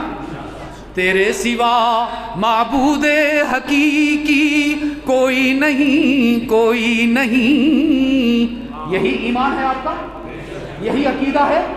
اللہ کے سوا کوئی معبود ہے؟ اللہ کے سوا کوئی مسجود ہے؟ اللہ کے سوا کوئی مقصود ہے؟ اللہ کے سوا کوئی مشہود ہے؟ تو یہ جو کوئی نہیں ہے، آپ سب نے 2 دفعہ کہا، کتنی دفعہ؟ اور مل کے کہنا ہے، اور ایسے کہنا ہے کہ ان لوگوں تک آواز چلی جائے جو سمجھتے ہیں مسلمانوں کا عقیدہ توحید کمزور ہو گیا ہے۔ تیرے سوا معبود حقیقی، تھوڑا اور پتہ چلے فیصل کے ساتھ ساتھ پنڈ دادن والوں کا بھی گلا بیٹھا ہوا ہے، پتہ تو چلے صبح لوگوں کو کہ توحید کے نعرے لگا کے آئے ہیں، پتہ تو چلے اپنے اللہ کا ذکر کر کے آئے ہیں۔ تیرے سوا معبود حقیقی نہیں، کوئی نہیں، اور تیرے سوا مسجود حقیقی نہیں، کوئی نہیں، تیرے سوا مقصود حقیقی کوئی نہیں اور تیرے سوا مشہود حقیقی نہیں کوئی نہیں، اب تو رہے بس تا دم آخر ورد زباں میرے الہ لا الہ الا اللہ لا الہ الا اللہ۔ یہ ہے عزیز دوستو اللہ کا پہلا حکم جس میں کوئی رعایت نہیں، جس میں کوئی نرمی نہیں۔ رب العالمین نے فرمایا باقی جتنے گناہ لے کر آؤ گے، توبہ کیے بغیر بھی آ گئے تو معاف کر دوں گا، لیکن لا یغفر ان یشرک بہ ویغفر ما دون ذلک لمن یشاء۔ اگر مشرک توبہ کے بغیر مر گیا، حشر کے روز اس پر جہنم اس پر جنت حرام کر دی جائے گی۔ یہ پہلا حکم ہے اللہ کا جس کو ہم کہتے ہیں عقیدہ توحید۔ عقیدہ توحید، کوئی کمپرومائز نہیں۔ آئیے دوسرا حکم، اب وقت اجازت نہیں دیتا اور گھڑی مجھے بریک لگانے پر مجبور کر رہی ہے، میں صرف اشارہ کروں گا، تفصیل میں نہیں جائیں گے، انشاءاللہ علماء سے آپ سنتے رہیں گے۔ پہلا حکم تھا عقیدہ توحید، اور کتنی عجیب بات ہے، قرآن کا اسلوب بڑا عجیب ہے، جہاں اللہ نے پہلے حکم کو بیان کیا وہیں اللہ نے دوسرے حکم کو بیان کیا۔ جیسے الفاظ پہلے حکم کے لیے وہی الفاظ دوسرے حکم کے لیے، حتیٰ کہ اللہ نے دونوں حکموں کے درمیان کوئی وقف نہیں رکھا، کوئی علامت وقف نہیں رکھی۔ سنیے، الفاظ بھی اتنے آسان ہیں کہ آپ سنتے ہی سمجھ جاؤ گے، فیصل کو ترجمے کی بھی ضرورت نہیں ہوگی۔ سننا چاہیں گے نا؟ پہلا حکم دوبارہ سنیے، فرمایا قضا ربک اللہ تعبدوا الا ایاہ، پہلا حکم۔ اور اب دوسرا سنو، فرمایا وبالوالدین احسانا۔ حقوق اللہ میں اگر تم نے شرک کر دیا تو ناقابل معافی، اور حقوق العباد میں اگر تم نے ماں باپ کا دل دکھا دیا تو ناقابل معافی۔ اگر تمہاری وجہ سے تمہارے والدین کی آنکھوں میں آنسو آ گئے، اگر والدین تمہاری بد زبانی کا نشانہ بن گئے، اگر تم نے انہیں گالیاں نکالی، اگر ان کے حکم شرعی سے سرتابی کی، حتیٰ کہ اگر ان کے سامنے ماتھے پر تیوریاں لے کر آئے تو بھی اللہ کی مسکراہٹ نصیب نہ ہوگی۔ تو آج کی اس ملاقات کے ضمن میں عزیز دوستو، میں آپ سے یہ وعدہ لینے کے لیے آیا ہوں کہ انشاءاللہ جب تک زندہ رہیں گے عقیدہ توحید میں بھی شرک کو نہیں ملنے دیں گے، اور اپنے ماں باپ کا بھی دل نہیں دکھنے دیں گے انشاءاللہ۔ وعدہ کرتے ہیں؟ ہاتھ اٹھا کے وعدہ کیجئے تاکہ علماء گواہ ہو جائیں آپ سب کے انشاءاللہ۔ میں بھی وعدہ کرتا ہوں۔ اور عزیز دوستو، اس کے ساتھ ایک اور آخری گزارش وہ یہ ہے کہ ماہ ربیع الاول ہر سال جھولی پھیلا کے آتا ہے اور کہتا ہے ساری زندگی تم نے اپنی مرضی پر گزار دی ہے، مجھے خیرات دے دو، اب بعد کی زندگی اپنی مرضی پہ نہ گزارو، محمد کی مرضی پر گزار دو۔ اور ہمارے محبوب کی مرضی ان کی سنتوں سے نظر آتی ہے، جھلکتی ہے، چمکتی ہے، مہکتی ہے۔ تو میں جہاں جاتا ہوں میں اپنے دوستوں سے گزارش کرتا ہوں کہ آپ روزانہ کم از کم ایک سنت پر عمل کرنے کی نیت کر لیجیے۔ یہ کم از کم کے الفاظ ہیں، منیمم ہے۔ یہ نہیں کہ آپ کل کہو جی فیصل صاحب کہہ گئے بس روزانہ ایک ہی سنت پہ چلنا اور کچھ نہیں کرنا۔ یہ منیمم ہے، میکسیمم نہیں ہے۔ کم از کم روزانہ اپنے نبی کی ایک سنت کو ضرور زندہ کیجئے۔ سب اس کی نیت کرتے ہو انشاءاللہ؟ تو سال میں کتنے دن ہیں بھائی؟ تو اللہ نے پتہ نہیں کتنے سال آپ کی زندگی رکھی ہے، آپ روزانہ سنت پر عمل کرتے چلے جاؤ گے تو ہوگا کیا حشر میں؟ ایک سوال ہے، ہم نبی کی سنت پر عمل کریں گے، ہوگا کیا؟ تو یہ بات آپ کو سمجھاتا ہوں، جو آپ میں سے یہاں ابا جان بیٹھے ہیں نا، والد گرامی، وہ یہ بات سمجھیں۔ دیکھو اللہ نے آپ میں سے اولاد عطا فرمائی ہوگی، کس کس کو اللہ نے بچے عطا فرمائے؟ ماشاءاللہ، اللہ باقیوں کو بھی عطا فرمائے شادی کے بعد۔ ٹشو رومال نہیں ہے، بس آخری بات، ادھر میری طرف توجہ رکھیں، ادھر۔ ہم اپنی اولاد میں اپنی جیسی صفات دیکھ کر دوستوں کے سامنے فخر کرتے ہیں۔ پتہ نہیں سمجھے کہ نہیں، چلو آسان کرتا ہوں۔ میرے دوست آتے ہیں، میں اپنے بیٹے احمد کو بلاتا ہوں، اپنے بیٹے احسن کو بلاتا ہوں، دوستوں کو کہتا ہوں دیکھو جی احمد کا قد میرے اوپر یہ، اس کا رنگ میرے اوپر ہے۔ میں کہتا ہوں احسن کے کان میرے کانوں کی طرح، میرے بچے کا ناک میرے ناک کی طرح، اس کے ہونٹ میرے ہونٹ کی طرح، اس کے دانت میرے دانتوں کی طرح، یہ جب چلتا ہے بالکل فیصل کی طرح لگتا ہے، اس کی آواز فیصل کی طرح۔ ماں کہتی ہے میری بچی کی انگلیاں میری انگلیوں پہ گئی ہیں، میری بچی کے بال میرے بالوں پہ گئے ہیں، میری بچی کی آنکھیں میری آنکھوں پہ گئی ہیں۔ اور اپنی اولاد میں اپنی جیسی چیزیں دیکھ کر ہم دوستوں کے سامنے فخر کرتے ہیں نا، تو سوچو تو صحیح، جب محمد کی سنتیں لے کر تم قیامت میں جاؤ گے، سارے انبیاء ہوں گے، سارے صحابہ ہوں گے، تمہارے اندر اپنی سنتیں دیکھ کر محمد صحابہ کے سامنے، رسولوں کے سامنے، نبیوں کے سامنے، اللہ کے سامنے فخر کرے گا 1400 سال کے بعد پیدا ہوا تھا، مجھے دیکھا بھی نہیں تھا، مجھے سنا بھی نہیں تھا، پھر بھی میری سنتوں کو اپنا کے آ رہا ہے۔ ہماری وجہ سے ہمارے نبی کا سر اونچا ہو جائے اور کیا چاہیے، ہماری وجہ سے ہمارے نبی فخر کرے اور کیا چاہیے، بات بن گئی نا۔ اس لیے نیت کیجئے روزانہ کم از کم ایک سنت پر ضرور عمل کریں گے۔ پہلی سنت میں عرض کرتا ہوں، پھر اس کے بعد آپ لوگ اپنے علماء سے پوچھتے رہیے گا۔ دیکھیے واش روم جاتے ہیں نا سارے جی، جب آپ کمزور ہے آپ کے ہاں کیا کہتے ہیں واش روم کو؟ تو پھر جواب تو آپ ایسے کہہ رہے ہیں جیسے 3 دن کے بعد جایا کرتے ہیں۔ یا تو آپ لوگ گاؤں میں رہتے، کوئی کھیتوں میں جاتے تو سمجھ بھی آتی ہے، بیت الخلا جاتے ہیں نا ٹوائلٹ میں، تو حضور صلی اللہ علیہ وسلم کا لایا ہوا دین ہمیں بتاتا ہے کہ جب بیت الخلا میں جائیں تو اندر جاتے ہوئے پہلے کون سا پاؤں جی؟ تو یہ بچوں کو تو نہیں پتا چلے گا دایاں کہہ رہے ہیں کہ بایاں کہہ رہے ہیں، اپنی زبان سے دسو نا، کون سا پاؤں جی؟ کھبا، لیفٹ، بایاں، اور پشتو میں کیا کہتے ہیں مجھے انہوں نے سکھایا تھا،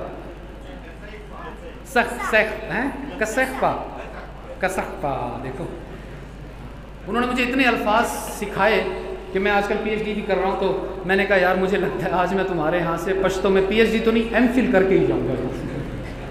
کسخپا، لیفٹ پاؤں، جب واش روم میں انٹر ہوں گے تو پہلے کھپا پیر اندر رکھیں گے، جب واش روم سے باہر آئیں گے تو پہلے اندر جا کے کسی سے باتیں اور گانا بھی اور موبائل بھی۔ اب مجھے یہ بتاؤ واش روم اچھی جگہ ہے یا گندی جگہ جی؟ گندی جگہ ہے۔ بعض دفعہ آپ پرائیویٹ اجتماع پہ جاتے ہوگے تو ایسے جانا پڑتا ہے اندر، ہے نا ایسے۔ اب تو خیر وہاں بھی الحمدللہ پکے واش روم بن گئے، اجتماع قریب آ رہا ہے نا، کب ہے تاریخ اس کی؟ آپ کا نہیں ہے؟ آپ کا جوڑ ہے کب سے؟ آج شروع ہے، تو آپ خیر سے اچھا ساتھیوں کو لینے کے لیے بیٹھے ہوں گے انشاءاللہ۔ تو گندی جگہ ہے واش روم، کبھی کسی کو دیکھا وہاں نماز پڑھ رہا، پاگل سے پاگل آدمی بھی سجدہ نہیں کرے گا جا کے واش روم میں، بے وقوف سے بے وقوف آدمی بھی وہاں جا کے نعت نہیں سنائے گا، تلاوت نہیں فرمائے گا، کوئی عبادت نہیں ہو سکتی واش روم میں۔ لیکن اللہ فرمائیں گے گندی جگہ پہ گئے ہو، اپنے پیٹ کا درد دور کرنے گئے ہو، لیکن جاتے ہوئے اور آتے ہوئے محمد کے طریقے پر گئے ہو تو تمہارا واش روم جانا بھی عبادت میں شمار ہو جائے گا۔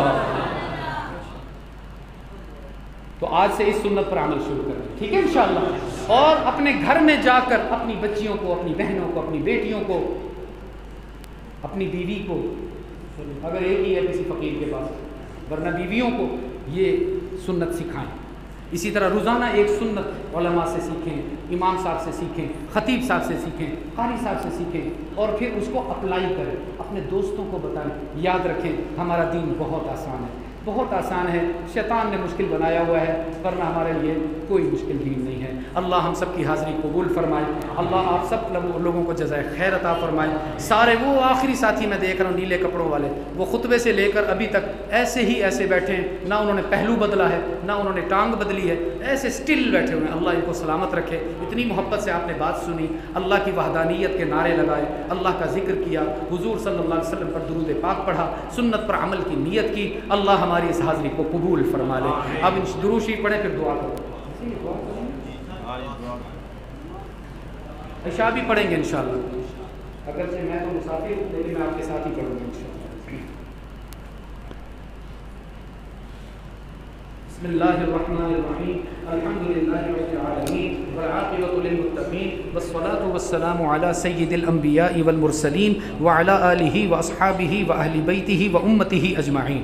ربنا ظلمنا انفسنا وان لم تغفر لنا وترحمنا لنکونن من الخاسرین۔ ربنا آتنا فی الدنیا حسنہ وفی الآخرۃ حسنہ وقنا عذاب النار۔